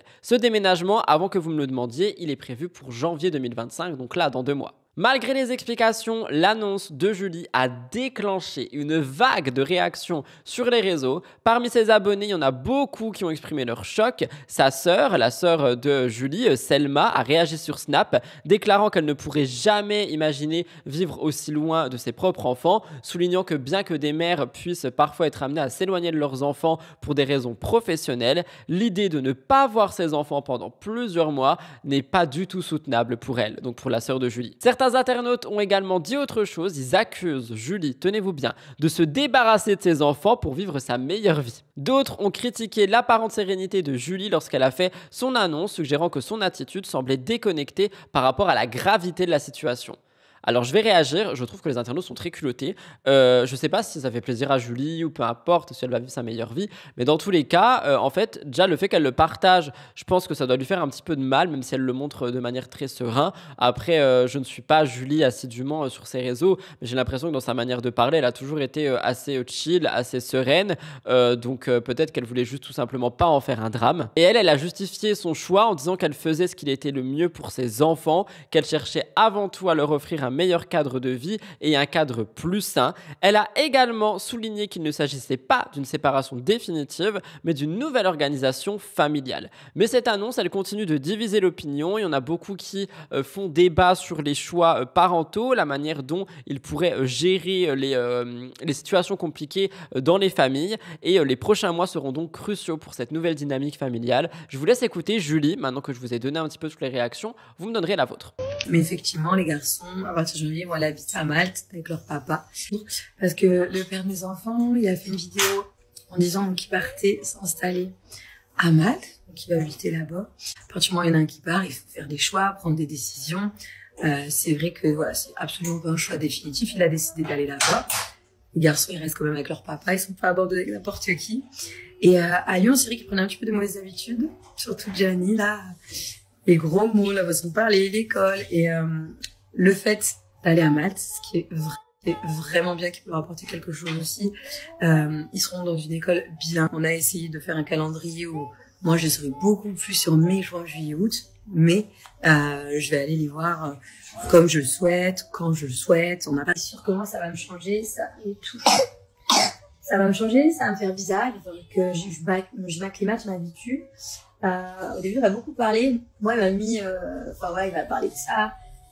J'avais besoin de répondre parce que j'ai eu beaucoup de messages négatifs. Voilà, sachez qu'on fait du mieux qu'on peut, comme je vous expliquais. On est les parents, c'est nous qui prenons les décisions ensemble. Et voilà, c'est des choses qu'on a vues tous les deux déjà en amont sur le sujet. Voilà. Je me justifie un petit peu, mais en soi, tout a été déjà vu de notre côté. Moi, je les aurai les vacances scolaires de Malte. Et non, l'école à Malte, je crois que ça va être fin juin, juillet, août, septembre, mai, et les vacances de Malte. Pierre-Jean, le père des 2 enfants de Julie, a aussi pris la parole sur les réseaux pour défendre la décision et celle de Julie concernant le départ des enfants. Face à la polémique, il a pris la parole et il a voulu défendre son ex-femme. Loin d'être indifférent aux attaques, Pierre-Jean a souligné qu'il trouvait injuste que les gens jugent sans connaître toute la situation. Il a dit et il a insisté que cette décision, bien que difficile, a été prise dans l'intérêt commun des enfants. Selon lui, l'objectif est le même que ce que Julie a dit, offrir un meilleur cadre de vie aux enfants, notamment par l'école bilingue, par le paysage, par les faire grandir dans un environnement plus serein, loin des mauvaises habitudes qu'ils pouvaient prendre à Lyon, en grande ville, dans le sud de la France. J'abuse, mais t'as compris quoi. Et écoutez, je suis à la montagne. Il a aussi pris la défense de Julie, il a exprimé un mécontentement face à la manière dont elle est attaquée. Il a affirmé que Julie faisait des efforts considérables pour passer moins de temps avec ses enfants, mais qu'elle agissait pour son bien-être. Et il a trouvé que ses sacrifices méritaient d'être respecté plutôt que d'être critiqué. On est donc sur une prise de position qui a suscité énormément de réactions. Il y en a beaucoup qui ont salué Julie, qui ont donné le soutien, mais la polémique continue de diviser. Moi, j'ai envie de vous demander votre avis. Pensez-vous que la décision de Julie et de Pierre-Jean est justifiée ou est-ce que cela vous semble-t-il difficile à accepter pour des raisons émotionnelles? Je vous laisse regarder Pierre-Jean PJ et vous me donnerez votre avis. Et que t'as un père indigne d'emmener les enfants loin de leur mère, etc. Et Julie, elle, pareil, elle reçoit beaucoup de messages de critiques et tout, t'es une mauvaise mère. Pourquoi vous jugez, vous connaissez pas? Je veux dire, c'est pas une mauvaise mère, on prend une décision, je lui propose moi d'emmener les enfants là-bas, elle va faire des allers-retours, on va s'arranger, pour qu'elle les ait un maximum. On essaie de faire au mieux possible pour eux et les gens, je trouve, ils critiquent sans connaître la situation et surtout, ils disent des choses méchantes envers elle et tout. Je viens de partager la vidéo de Pierre-Jean, du coup, le père des enfants. Pour ceux qui savent pas, au cas où. Je lui dis pas, quand je lui dis, mais je reçois tellement de messages méchants, mauvais, malsains, horribles. Je me dis, mais waouh. Et en parlant avec lui, il m'a dit, mais moi aussi, je dis, ah ouais, mais à ce point et tout. Déjà, on fait du mieux qu'on peut au mieux pour eux. C'est déjà pas évident, c'est pas difficile, ni pour moi, ni pour eux, ni pour lui. Moi, j'aurais préféré, bien aimé, que la situation elle reste comme elle est actuellement. Mais non, je peux pas empêcher, ni en vouloir à mon ex-mari, de vouloir tester quelque chose ailleurs, de vouloir faire quelque chose ailleurs, de l'empêcher de partir, etc. Là, voilà, c'est une situation qui va changer, qui est très compliquée. Tous vos messages, là, je regarde tout et tout, je suis là. Oh là là, je me dis, mon Dieu. C'est déjà hyper compliqué pour moi. Donc, je pense que vous n'avez pas besoin de rajouter tant que ça après. On parle d'amour et je parlais de Nicolas au début du Cœur Actu. On en reparle ici. Nico et Steph font le point. Nicolas et Stéphanie Clairbois ont récemment partagé pour la première fois l'histoire de leur rencontre et du début de leur relation. Et il semblerait que leur histoire d'amour ne soit pas aussi simple qu'on pourrait le penser. Tout a commencé dans un conte de fées, il y a 6 ans, lorsqu'ils se sont rencontrés lors d'un programme de télé. À l'époque, ils échangent un baiser sur un parking. Mais ensuite, plus rien ne se passe. Nicolas était en couple avec Laura Lempicka, ce qui avait mis un terme à toute possibilité entre eux. Cependant, le destin a voulu qu'ils se réunissent à nouveau au mois de septembre 2023. C'était une rencontre fortuite dans le centre de Liège, alors qu'ils faisaient la fête chacun de leur côté. Nicolas a fait semblant de ne pas reconnaître Stéphanie, et celle-ci ne s'est pas laissée faire. Elle lui a envoyé un message en lui disant « Hey Nico, on dit pas bonjour ?» Et donc cela a relancé leur communication. Malgré cette reprise de contact, la relation n'a pas été facile tout de suite. Stéphanie a expliqué que Nicolas était un peu trop insistant à ce moment-là, ce qui l'a amené à mettre fin à la relation une première fois. Et après plusieurs mois de silence, Nico, toujours attiré par la belle Stéphanie, a avoué qu'il pensait toujours à elle, même s'il était en couple avec Julie Ritchie lors du tournage des 50, saison 3. Ce n'est qu'en juillet qu'ils ont donc repris contact et ils se sont rapprochés à nouveau. Et finalement, vous le savez, ils ont officialisé leur relation 2 mois plus tard, en 2024. Ils vécurent heureux et projetèrent d'avoir beaucoup d'enfants. Aujourd'hui, le couple est plus épanoui que jamais. Ils ont partagé les moments de leur quotidien sur une nouvelle chaîne YouTube. J'en ai parlé la semaine dernière de mon avis sur les candidats sur YouTube, à travers une chaîne qui s'appelle Nico et Steph. Loin de la télé-réalité, ils ont choisi d'utiliser cette plateforme pour montrer leur bonheur, partager les hauts et les bas de leur vie de couple. Et bien que leur rencontre ait été marquée par des hauts et des bas, leur histoire d'amour semble aujourd'hui dans une nouvelle phase de bref, il se consolide. Je vous laisse regarder un mini moment si jamais j'y pense. Évidemment que je vais y penser parce que j'écris. Les 50, et en fait mon but était de la voir. Donc je suis dans les 50 et c'est vrai que mon objectif à ce moment-là, je dis directement au producteur, est-ce que Stéphanie est là? Je vais voir Steph. Je dis à la base, je dois aller dans les 50 aussi. Donc moi j'ai l'info. Sauf que je me dis que me retrouver avec lui, vu ce qui s'était passé l'année avant. Ah donc tu as quitté? Oui, c'était la vérité, oui. Après, comment la vérité? Tu m'as dit que c'était un autre truc? Oui, c'était un autre. Non, c'était pas un autre truc. Oui, c'est vrai. Oui, c'est vrai. Donc tu m'avoues ça maintenant? Bah ouais. C'était pas un souci de logistique avec tes enfants? Non, je le sentais pas. Voilà les gars, on va faire des vidéos plus souvent parce que je rapprends des trucs, des secrets de Polichinelle. Ah oui, donc en fait tu aurais pu le faire? Oui. Maintenant non, ça ne s'arrangeait pas avec mes enfants, je voulais pas rester autant de temps sans les voir, mais la vraie raison c'est parce que je voulais pas me retrouver tous les deux dans une émission avec du monde autour et devoir commencer. Je sais comment ça fonctionne une émission et j'avais pas envie d'étaler mon linge sale avec toi là-bas. Voilà, c'est ça. Donc je me suis dit non, je n'y vais pas et si je dois le retrouver, si je dois le revoir, ce sera pas là en tout cas. Donc, je ne suis pas allée. Et pour réagir, en vrai, je viens de penser à un truc là en parlant de effectivement tous ces candidats qui débarquent sur YouTube, etc. Mais en vrai, pour le business, moi c'est bien en fait, parce que tous ces candidats là qui débarquent sur YouTube, ils vont ramener des parties de leur communauté sur YouTube qui connaissaient pas YouTube. Et ces gens, ils vont aller regarder des contenus télé-réalité et people. Et donc, en suggestion, il y aura qui? Il y aura Tonton Cop Cop. Donc finalement, venez un peu, faites votre pain si vous avez envie, augmentez les statistiques et faites-moi recommander cette chaîne. Pourquoi pas? On est sur de l'humour, au cas où, je précise, pour les premiers Dugs. Premier degré, si jamais. Oh là là, je suis fatigué, ça y est, il me faut un café.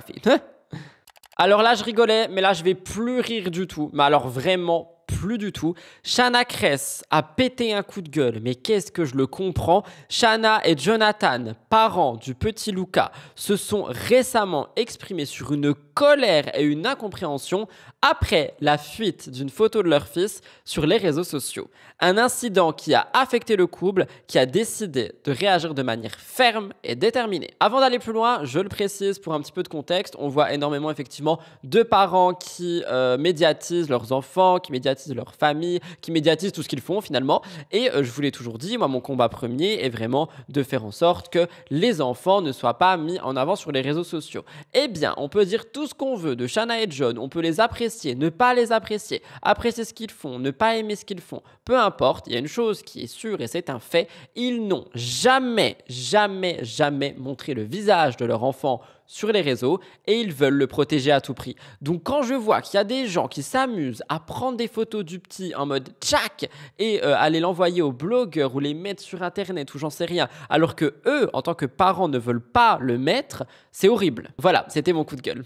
La photo en question a été prise lors d'une sortie en famille sur la promenade des Anglaises à Nice. Elle a été partagée sans leur consentement. Dans une story Instagram, John a pris la parole, il a mis en garde les influenceurs, les blogueurs et les photographes qui diffuse l'image de son fils. Il a dit « Si un jour l'envie vous prend de diffuser une photo que vous avez prise ou reçue avec le visage de mon fils, sachez qu'avec sa mère, on vous attaque en justice et on ira jusqu'au bout. » Il a insisté sur l'importance de respecter le consentement des parents avant de partager des photos d'enfants, soulignant que cette pratique était une violation de la vie privée. Et il a raison. Shanna, de son côté, a exprimé sa profonde détresse également. Elle a partagé son ressenti dans une vidéo. Elle s'est montrée bouleversée par l'angoisse. Elle a dit « Pourquoi vous faites ça? Vous n'imaginez pas l'angoisse que ça me crée. Parfois, cette angoisse est telle que je me dis qu'il faut que j'arrête les réseaux sociaux. » Elle est vraiment choquée par cette intrusion dans leur vie privée qui est très difficile à vivre en ce moment. Les parents ont donc décidé d'agir pour protéger l'enfant. Ils ont annoncé qu'ils n'hésiteraient absolument jamais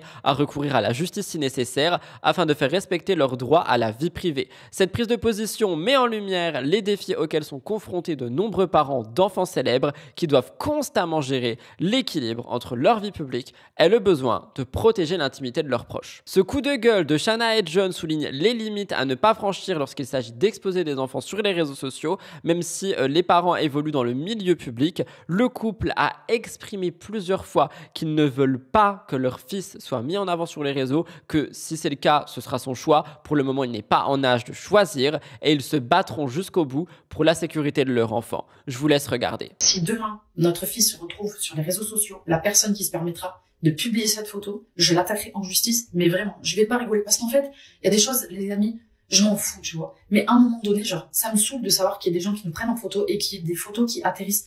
Pourquoi faire, en fait? Pourquoi vous faites ça? Genre, est-ce que ça vous a... Moi, vous savez pas l'angoisse que ça me crée de voir ces choses-là. Vous savez même pas, genre, ça me met dans des états.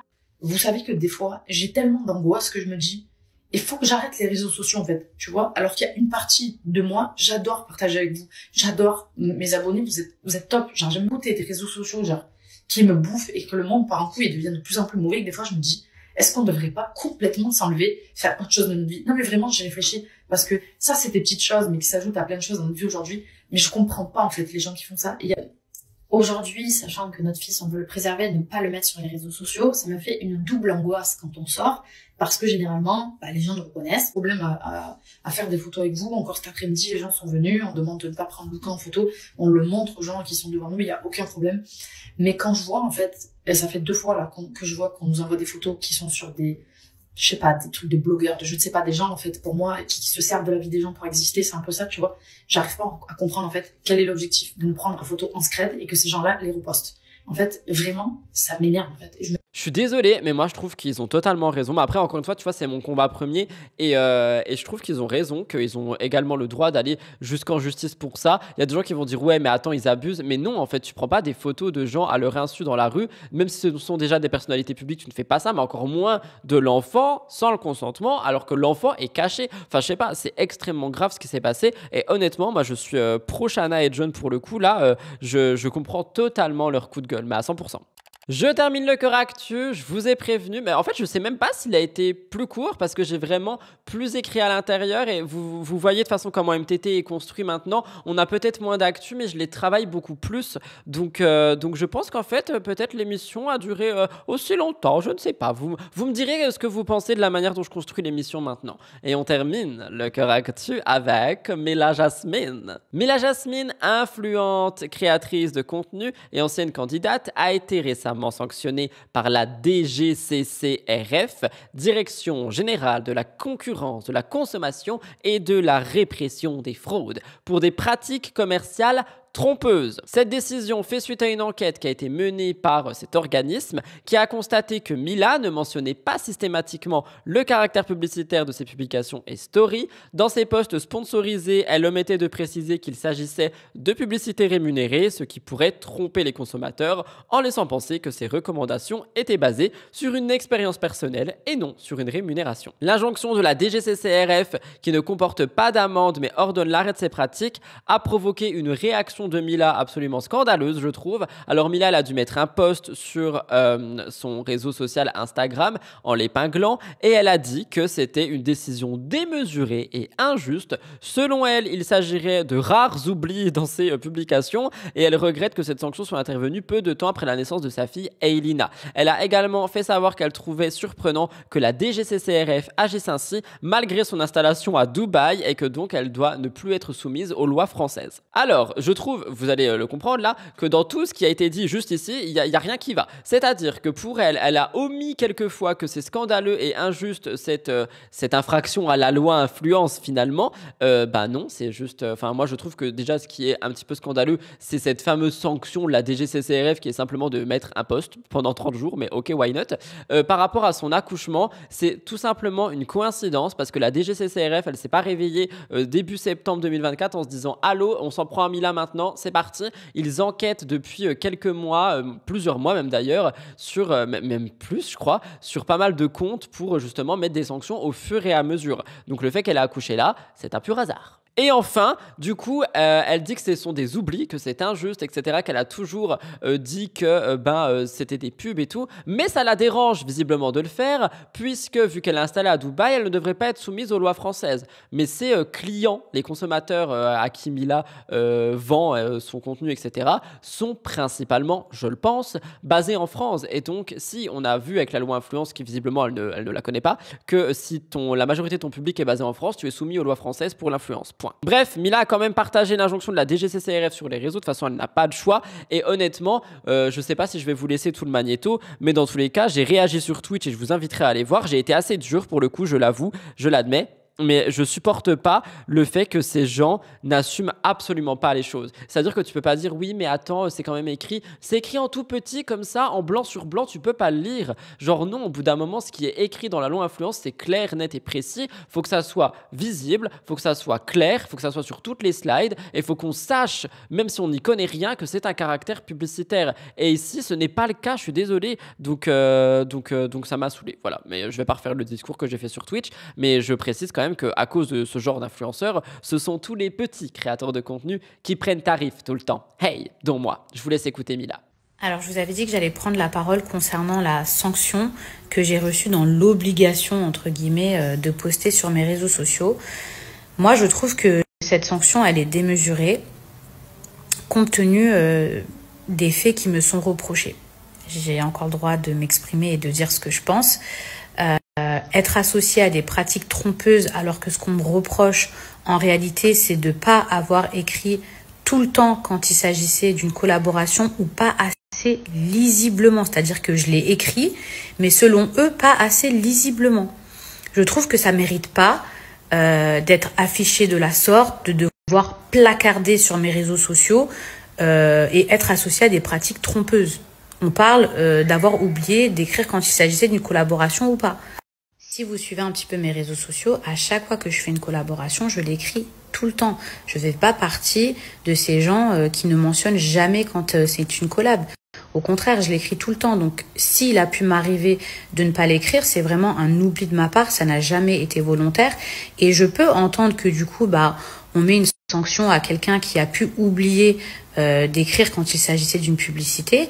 Mais quand même, de là à ce que j'épingle ça sur mes réseaux sociaux, être associé à des pratiques trompeuses, j'ai été placardée sur le compte de la DGCRF, il y a eu des articles contre moi dans le Parisien, contre BFM, comme si j'étais une criminelle.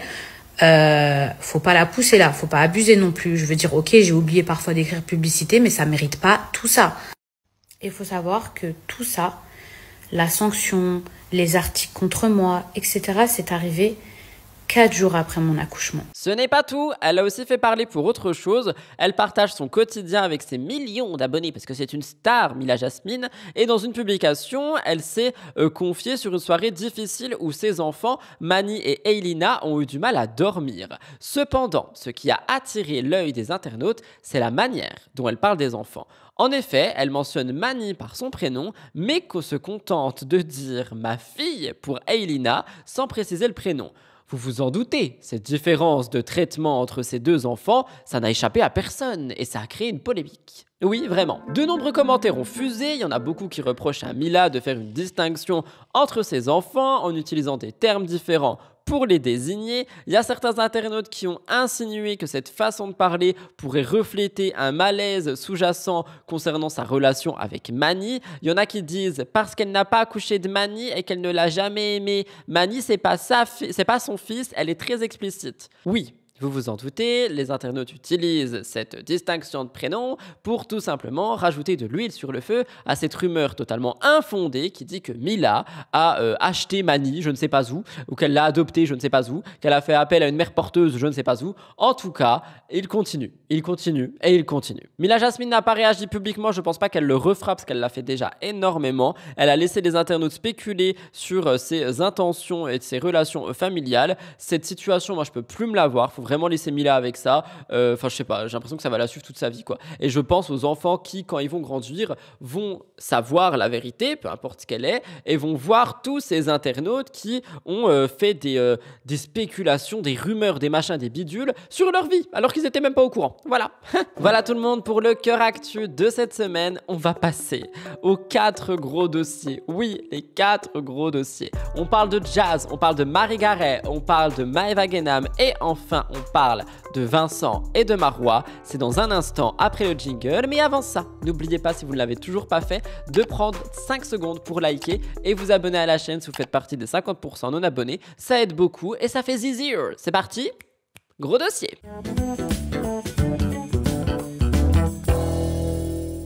Je commence les gros dossiers par Jazz Correa. Jazz a fait beaucoup parler cette semaine, étant donné qu'elle était de retour.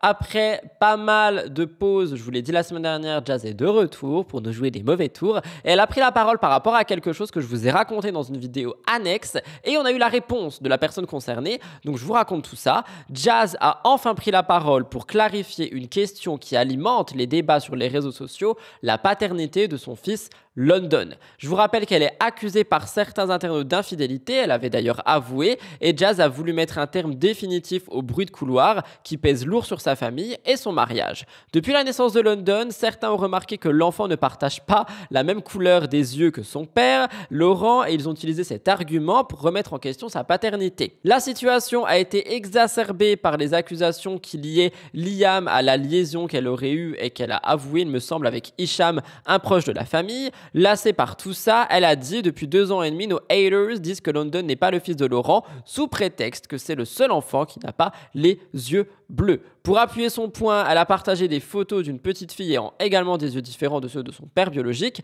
illustrant l'absurdité de cette argumentation. Je ne sais pas si vous savez, mais ça se trouve, ma grand-mère ou mon arrière-grand-mère, elle a les yeux bleus, j'ai les yeux marrons. Enfin, tu sais, ça passe des générations des fois. Donc voilà, au cas où. Jazz a également abordé un point sensible, cette infidélité passée. Elle a reconnu ses erreurs. Elle a précisé que cette aventure s'était déroulée bien avant la grossesse de London et qu'il n'y avait aucune ambiguïté quant à la paternité de Laurent. Elle a dit que en fait les conséquences de ces rumeurs sur ses enfants, notamment London, pourraient en fait être dévastatrices quand les enfants vont grandir. C'est un petit peu ce que je vous expliquais avec Shanna et John. Elle a dit: ce qui est horrible, c'est qu'en nous attaquant, vous pouvez laisser des traces qui peuvent faire souffrir nos enfants. Jazz a conclu en appelant à tourner définitivement la page sur cette question, espérant préserver sa famille des dégâts qui peuvent être causés en ligne. Je vous laisse regarder un mini magnéto. Et faut savoir que cette connerie avait eu lieu 1 an avant que ça sorte sur les réseaux sociaux. Ça faisait déjà plus d'1 an et c'est sorti après sur les réseaux sociaux. Donc vous avez assimilé ça. Et en plus de ça, comme London a eu les yeux marrons, vous avez forcément fait un amalgame vous avez pris le bâton pour nous battre et faire du mal, en l'occurrence à moi, à Laurent, avec ça. Ce que je voulais vous dire dans la première chose, c'est que vous faites plus du mal à mon fils que à nous. Deuxième chose, vous vous doutez bien que s'il y avait eu le moindre doute, nous serions au courant. Mais c'est 2 époques différentes. On parle de 1 an de différence, donc ça n'a rien à voir. Il n'y a aucun doute sur ça. Mais surtout, je fais cette vidéo pour vous dire, parce que moi, je suis une personnalité publique, et autant que je me sers de mes réseaux pour ce genre de choses, comme ce monsieur a fait. En fait, il y a plein de gens qui souffrent de ce genre de polémique comme nous. Et en fait, c'est pas beau. C'est pas beau. Vous dites des choses qui peuvent laisser des traces et des conséquences dans une famille. Voilà. Donc moi, je vous demanderais gentiment d'utiliser autre chose pour attaquer ou faire du mal à mon mari. Je vous demanderais aussi autre chose pour essayer de me rabaisser. Vous avez plein de choses. Mais qu'on arrête avec ce sujet qui traîne depuis 1000 ans. J'ai 2 questions. 1. Les influenceurs doivent-ils se justifier publiquement sur des accusations personnelles ou préserver le silence pour protéger leur vie privée? J'ai posé cette question, mais en soi, si vous voulez ma réponse, dans tous les cas, la vie privée, elle n'est pas protégée parce que si Jazz n'avait pas pris la parole, il y a quand même ces questions qui se posent, il y a ces rumeurs ici et là, il y a les internautes qui disent que, il y a les internautes qui disent que machin, et par conséquent, les enfants en souffriront en grandissant. Deuxième chose, les polémiques sur les réseaux sociaux impactent-elles davantage la vie des enfants des personnalités publiques et comment ces familles peuvent-elles s'en protéger? J'en ai aucune idée. Ou si, en ne montrant pas les enfants. Bref. Alors que Jazz espérait mettre un point final aux rumeurs sur la paternité de son fils, une nouvelle controverse a éclaté. Une fois qu'elle a pris la parole, c'est Hicham qui a décidé de prendre la parole. Effectivement, via le blogueur Influinfo, il a partagé son mécontentement. Il dit, je cite, « Très facile de diaboliser quelqu'un pour se dédouaner, bande de sorciers. Même quand on vous laisse avoir raison, vous ne voulez pas en paix. Vous ne nous laissez pas en paix, bande de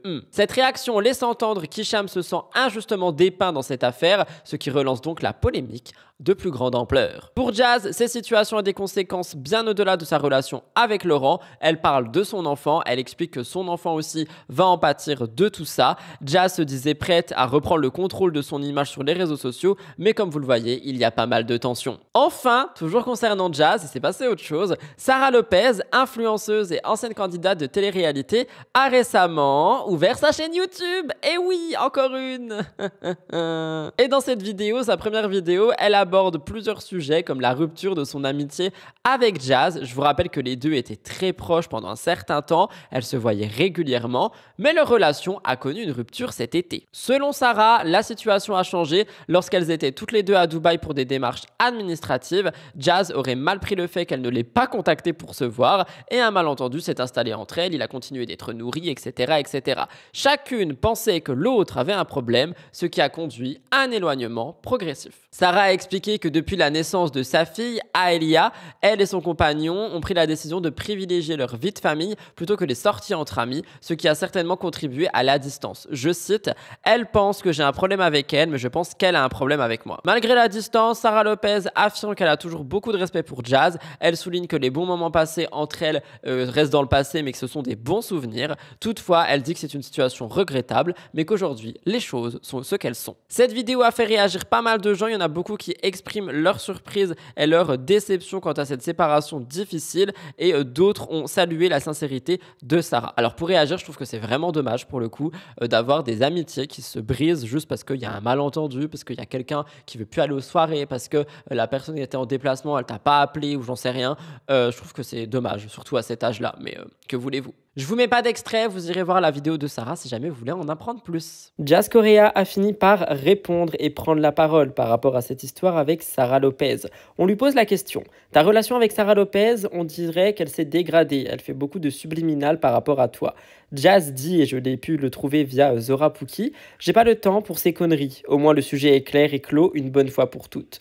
Archi drôle, quand les gens seront assez dignes d'avouer la vérité et s'excuser, il n'y a aucun sourcil, je pardonne. Mais sinon franchement, je préfère même pas calculer. Sarah Lopez a également mis une story où elle écrit juste « flemme », laissant comprendre qu'elle en a marre de cette histoire. Évidemment, vous vouliez un point sur Marie Garet. D'ailleurs, j'ai appris que ça se disait Garet. Je suis désolé pour toutes les fois où j'ai dit Gareth.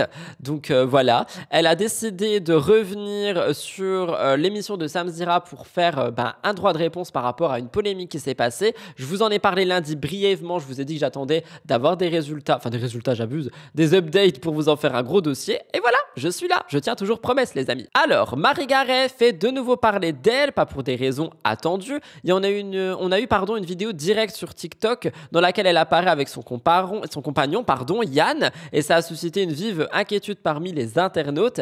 La séquence où Marie semble en détresse a rapidement soulevé des questions. Dans la nuit du 15 au 16, elle participe à un fameux live en compagnie d'un internaute. Cependant, ce qui aurait dû être un moment d'échange s'est transformé en une scène très bizarre. Marie montrait un comportement inhabituel. Elle avait une attitude hésitante, elle a pleuré et ça a alerté les spectateurs. À plusieurs reprises, elle semble répéter mécaniquement les propos dictés par Yann, son compagnon. Un geste marquant a particulièrement attiré l'attention. Marie place un doigt sur sa bouche, comme dans Pretty Little Liars, comme pour dire qu'il faut garder le silence, un comportement interprété comme un appel à l'aide. J'ai pu lire, elle est terrorisée, il faut l'aider, ça ressemble à une situation d'emprise. Je vous laisse regarder ce fameux chut. Monte en live. Regarde.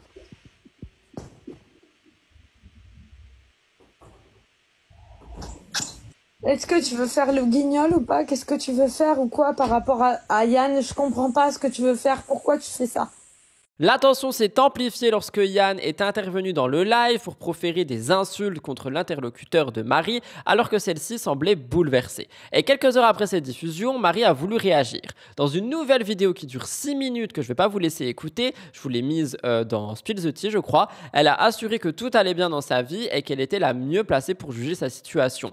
Et les commentaires, ils disaient « Ce déni, c'est typique des personnes sous emprise, courage Marie, 3919 si vous avez besoin. » Un numéro d'appel dont je vous ai déjà souvent parlé. Et alors qu'elle s'apprêtait à rejoindre l'émission Reality Club, cette affaire la place sous une attention particulière et on a eu vraiment beaucoup de spéculations et beaucoup de théories. Du coup, j'ai déjà 2 questions. Les réseaux sociaux peuvent-ils être un outil efficace pour alerter sur des situations de détresse selon vous? Moi, je pense que oui, mais j'attends de voir ce que vous allez me dire. Deuxième chose, les émissions de télé ont-elles une responsabilité à protéger les candidats potentiellement en danger? C'est-à-dire qu'elles devaient aller dans Reality Club. Je vous avoue, comme je vous l'ai déjà dit, que je regarde pas Reality Club, donc je sais pas si elle y est allée. Et si elle y est allée, est-ce qu'il y a des mesures de protection? Je sais pas. Mais comme je vous l'ai dit dans cette fameuse vidéo sur TikTok de 6 minutes, elle exprime un malentendu. Elle dit « Je ne suis pas une femme battue ». Elle a également dénoncé le déferlement de haine qu'elle a reçu. Elle a dit « Vous êtes en train de détruire un homme qui a des enfants, un travail et une famille autour de lui pour du pognon et du buzz ». Et elle dit « Il m'a rien fait ». Et justement, elle est revenue donc sur,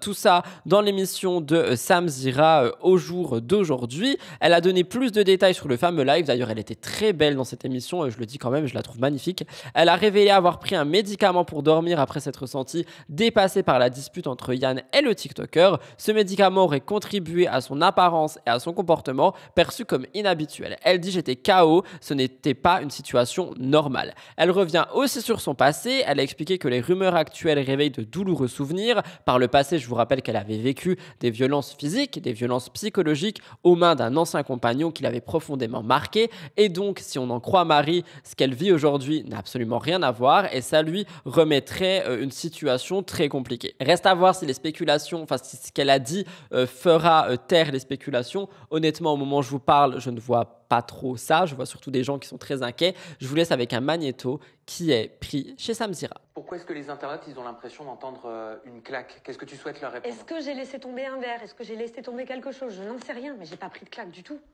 Enfin... Est-ce que tu me permets, encore une fois, avec toute la précaution que je vais y mettre comme Hermano, comme tout le monde, je crois, sur ce plateau, et j'espère avec beaucoup de précaution aussi dans les commentaires, c'est pas parce qu'on n'est pas, parce que vous n'êtes pas sur le plateau qu'il faut pas faire preuve de précaution non plus. Est-ce que tu me permets quand même de te dire et de penser que j'espère que peut-être t'as pas laissé tourner le live parce que tu veux nous envoyer un message? Pas du tout. Est-ce que tu es là parce que tu as besoin de notre aide? Est-ce que tu es là parce que tu as besoin que je te vienne en aide, qu'on te vienne en aide, qu'on accompagne ta parole? Comment on peut t'aider? J'ai besoin de vous pour que les gens arrêtent l'acharnement. Parce que là, en fait, si vous voulez, ce qui se passe, c'est que, enfin, moi, Yann, il a fait énormément de choses pour moi depuis qu'on est ensemble. Il m'a vraiment remonté parce que j'étais au plus bas. Moi, je venais de tomber dans un burn-out pas possible. J'ai été en arrêt maladie et tout ça, machin. J'ai rencontré Yann, il a tout fait pour me rebooster. Il a fait énormément de choses. Il m'a pris sous son aile avec mes animaux, avec tout. Et puis, en fait, d'un coup, il se retrouve lynché sur les réseaux sociaux. C'est un mec qui a subi des violences, lui, conjugales par la compagne qu'il a eue juste avant moi. Il a été tapé. Il a été tabassé. C'est pas parce qu'on a subi la violence qu'on ne peut pas la faire vivre à d'autres. Mais là, il a une famille, il a des enfants. C'est quelqu'un qui me soutient, qui se bat vraiment et qui se fatigue beaucoup pour tout ce qui est live, pour me redonner confiance en moi, pour m'amener vers ma communauté et tout ça. Et aujourd'hui, il se fait lyncher. Pour réagir, je vous dirais honnêtement que... Enfin, je peux même pas réagir finalement parce que, comment dire... c'est très compliqué et je peux pas parler à la place de quelqu'un qui a déjà pris la parole. J'espère que vous comprenez, je suis vraiment désolé. Surtout que c'est vraiment une situation qui me touche. Alors, la polémique du parfum, oulala, on pourrait écrire un film là-dessus, j'espère que vous êtes prêts, parce qu'il s'est passé beaucoup de choses, hein. On en a parlé beaucoup du parfum de niche de Maëva Guénam. Elle a décidé de lancer son premier parfum Rouge Rogue, à un prix fixé à 200 € pour un flacon de 75 ml. Le parfum a été présenté lors d'une grande soirée. Maëva s'est entourée de ses proches et de nombreuses personnalités influentes. Elle a dit merci à tous ceux qui ont contribué au lancement de mon parfum, merci à mes invités, à l'équipe professionnelle et à mes amis. La fragrance est vendue à 200 €. Elle a suscité des critiques. On a des internautes qui ont jugé le prix trop élevé. Il y en a d'autres qui l'ont comparé à un parfum de Destop. Et elle a dit, les internautes ont dit qu'elle se comparait à des marques comme Dior, etc. alors que même eux étaient choqués. Maeva a donné ses raisons. Je l'ai fait rapidement. Il s'agit d'un parfum de niche avec des ingrédients et une fabrication haut de gamme selon elle, créé par Yemna, l'un des célèbres nés de France. MDR, il y a beaucoup de gens qui ne la connaissent pas, cette Yemna. Le packaging et le coût de production reflètent le positionnement luxe du produit. Maeva a précisé qu'elle avait fait de son mieux. Elle a dit ce prix-là, il les vaut. Elle compare son parfum à Dior et à Louis Vuitton. Et malgré les critiques, elle semble déterminée à soutenir son projet. Je vous laisse regarder. C'est Black Ants. Ils font plein de parfums. Il y en a des plus chers, il y en a des moins chers. Mais celui-ci, le mien, c'est un parfum de niche, les filles. Donc je vous montre, regardez, le packaging, c'est vraiment, les filles, de la qualité. Pourquoi? Parce que c'est une édition limitée. Ok? Et donc je vous disais, les filles, et regardez-moi ça, le packaging, les filles, il est incroyable. Là, regardez, vous voyez, c'est vraiment, je vous montre le bouchon, regardez. En fait, ça, c'est le logo de Black Ants, c'est une fourmi, et c'est vraiment un parfum de qualité, les filles, c'est un parfum de luxe. J'aurais pu faire un parfum normal, pas un parfum de niche, mais là, le prix, les filles, il vaut la qualité du parfum. Il faut savoir que c'est un parfum de niche, c'est un parfum de luxe. Alors, oui, le prix, voilà, c'est 200 €, mais déjà l'odeur, les filles, l'odeur, c'est tout ce que j'aime. C'est un parfum très fruité, très très classe, les filles, avec une note de jasmin qui a été fait par Emna. Emna, c'est la star des nez.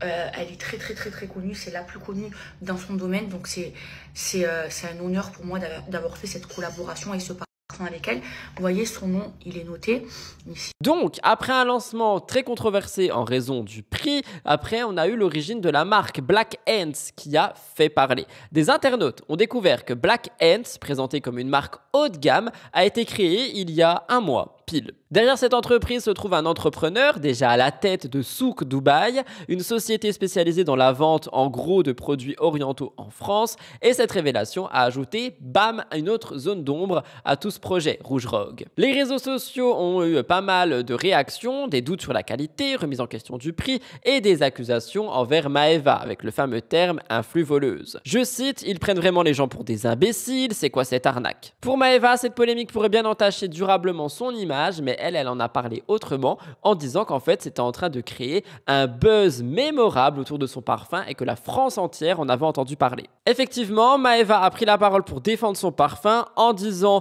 que en moins de 24 heures, la France entière connaît son produit. Elle a expliqué que les ventes se déroulent très bien et que apparemment elle avait fait une édition limitée avec seulement 1500 produits et qu'il n'en resterait presque plus. Je cite, comment tu peux dire que j'ai raté mon lancement quand la France entière elle connaît mon parfum? J'ai vu chez Sam Zira qu'apparemment les chiffres étaient faux, qu'il n'y avait pas du tout autant de commandes et que Bastos aurait lui-même commandé le parfum pour voir s'il allait le recevoir. Mais Maeva elle a re-été comparée et mise en down avec des commentaires négatifs.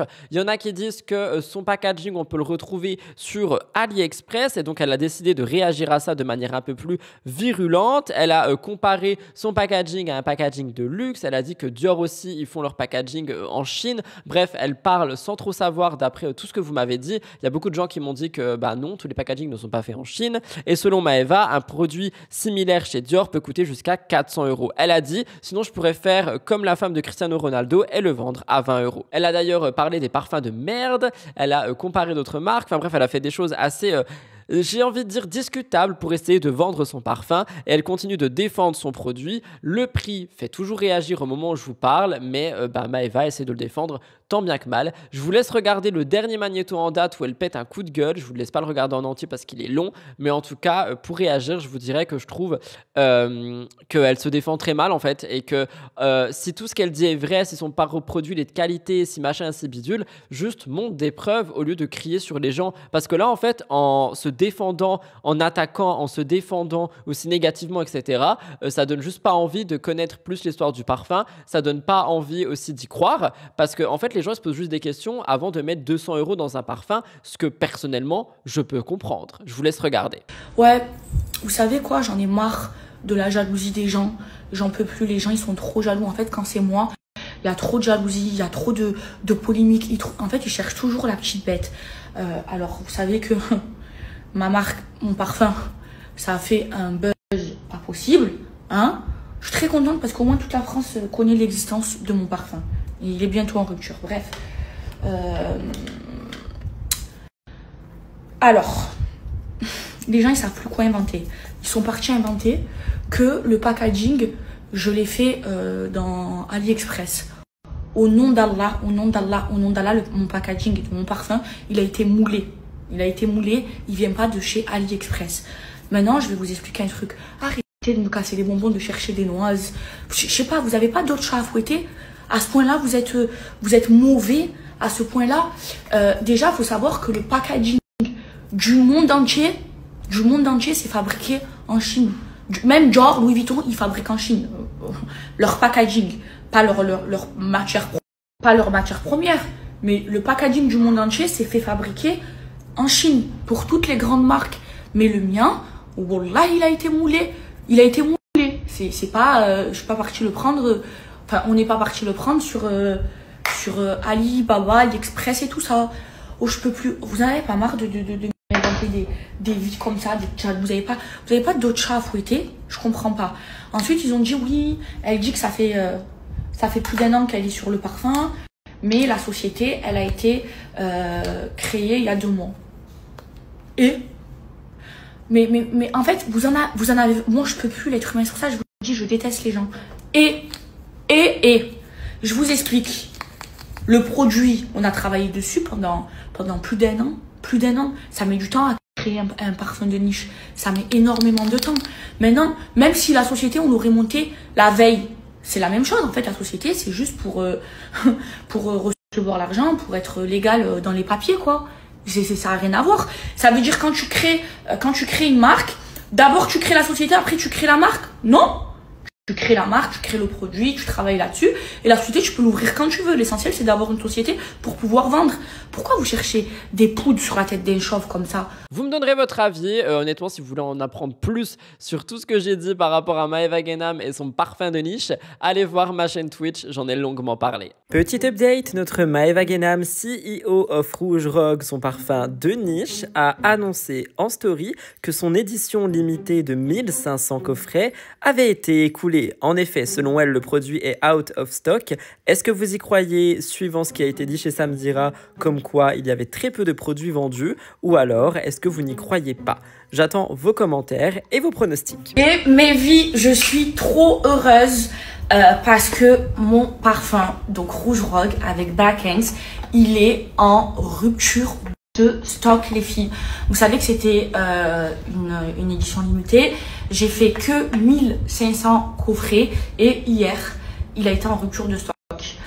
Bon, je pouvais pas te faire une story hier parce que je coupe le vendredi, vous le savez. Donc voilà, je suis contente. J'espère qu'il vous plaira. Et donc, une seule chose, vous allez recevoir un cadeau très luxueux. En fait, tous ceux qui l'ont commandé, ils vont recevoir un cadeau avec. Donc voilà, ça me tenait à cœur.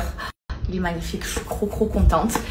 Et donc voilà, pour le moment, il est en rupture.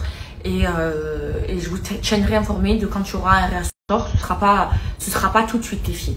Voilà, donc je suis très heureuse. Ce projet, vous savez que je l'ai fait avec Black Hanks, qui ont sorti plein d'autres parfums, dont le mien en parfum de niche, qui est une édition limitée. Et voilà, rupture de stock. On a vendu les 1500. Je termine cette très longue émission par Marois et Vincent, couple en crise, rupture. Alors il y a eu des hauts, il y a eu des bas, il y a eu des hauts. Et aux dernières nouvelles, au moment où je vous parle depuis ce matin, on serait vraiment en grand bas.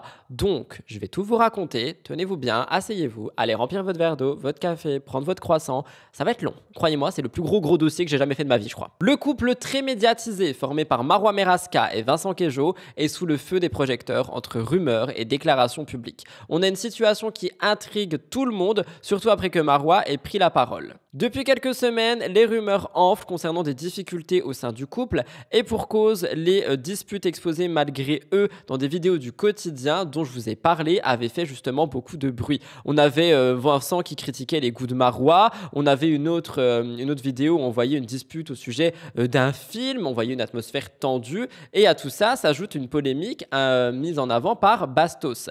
Accusé par Marois de harcèlement et de diffamation, il avait révélé des détails un peu compromettants. Une situation que Marois avait dénoncée publiquement. Elle dénonce également le fait que Bastos soit un cancer tout en s'insurgeant de l'acharnement qu'elle subit. Pour calmer les spéculations entre Marois et Vincent, elle-même a décidé de s'exprimer sur les réseaux. Elle a dit que ça n'allait plus dans notre couple. Cependant, elle a voulu rassurer tout le monde et elle a dit qu'aujourd'hui les choses vont beaucoup mieux. Ils ont d'ailleurs passé une journée ensemble et apparemment ça s'était arrangé. Donc ça c'est vraiment le début, hein. Attendez vraiment jusqu'au bout. Regardez. C'était une petite journée, une petite après-midi en amoureux là. Ça fait longtemps. Hein? On en a besoin. Oui. C'était pas waouh, non, c'est ça que tu me dis. C'était pas waouh ces derniers temps. Faut Non, dire la je dis vérité. que je suis transparente avec vous et c'est vrai que c'était pas. Ouais. Mais ça va. Ça, Ça va tout court. ça va beaucoup mieux. Voilà. Pourquoi tu souris comme ça? Petite question, est-ce que les influenceurs doivent-ils protéger davantage leur vie privée pour éviter ce genre de controverse, ce genre de questionnement? Je pense que oui. Personnellement, moi je ne serai plus dans le mood j'affiche toute ma relation, mais soit. Donc, depuis plusieurs semaines, on a Vincent et Marois qui font face à une pression médiatique intense, des rumeurs de séparation, dans leurs gestes et leurs paroles qui sont scrutées dans les moindres détails, les internautes arrivent à voir des choses qui ne vont pas. On a des rumeurs persistantes, comme celle qui concerne Rim, qui apparemment serait copié par Marois, etc., etc. Donc voilà, on a vraiment beaucoup de choses. Les internautes commentent un contenu en disant ce n'est pas la folie en ce moment entre Marois et Vincent, et le blogueur Aquababe a confirmé leur complexité. Il a dit faut les laisser respirer. Je pense que ce que Aquababe veut dire par là, c'est qu'ils en ont marre de l'exposition médiatique et de la pression. Marois et Vincent ont toujours joué carte sur table par rapport à leur proximité. Ils n'hésitent pas à partager leur quotidien, les moments hauts et les moments bas. Cependant, aujourd'hui, les choses semblaient aller pour le mieux et apparemment, il y a eu un retournement de situation. J'en peux plus. Ces derniers jours, on a eu une absence remarquée par Marois et Vincent sur les réseaux. D'habitude, ils se montraient tout le temps des photos, des stories, ils rigolaient. Bref, ils faisaient vraiment du buzz sur leur couple. Et aujourd'hui, on a un peu moins de choses. Et sur la toile, eh bien, tout le monde a dit « Oh là là, attendez, il y a une rupture. Qu'est-ce qui se passe? Pourquoi est-ce que les choses ne vont pas ?» Tu vois. Comme je vous l'ai dit, il y a donc eu une réconciliation après cette absence également, disant que les choses vont bien, même s'il y a eu des petits problèmes, que maintenant ils ont passé une journée ensemble, que tout va bien, que l'amour est de retour, patati patata, que les choses vont vraiment bien. Et donc cette rumeur de séparation était partie une nouvelle fois. Il me semble que j'ai un magnéto, je vous laisse regarder, je suis pas sûr. Qu'est-ce que tu fais? Mais vrai? Pourquoi tu les caches?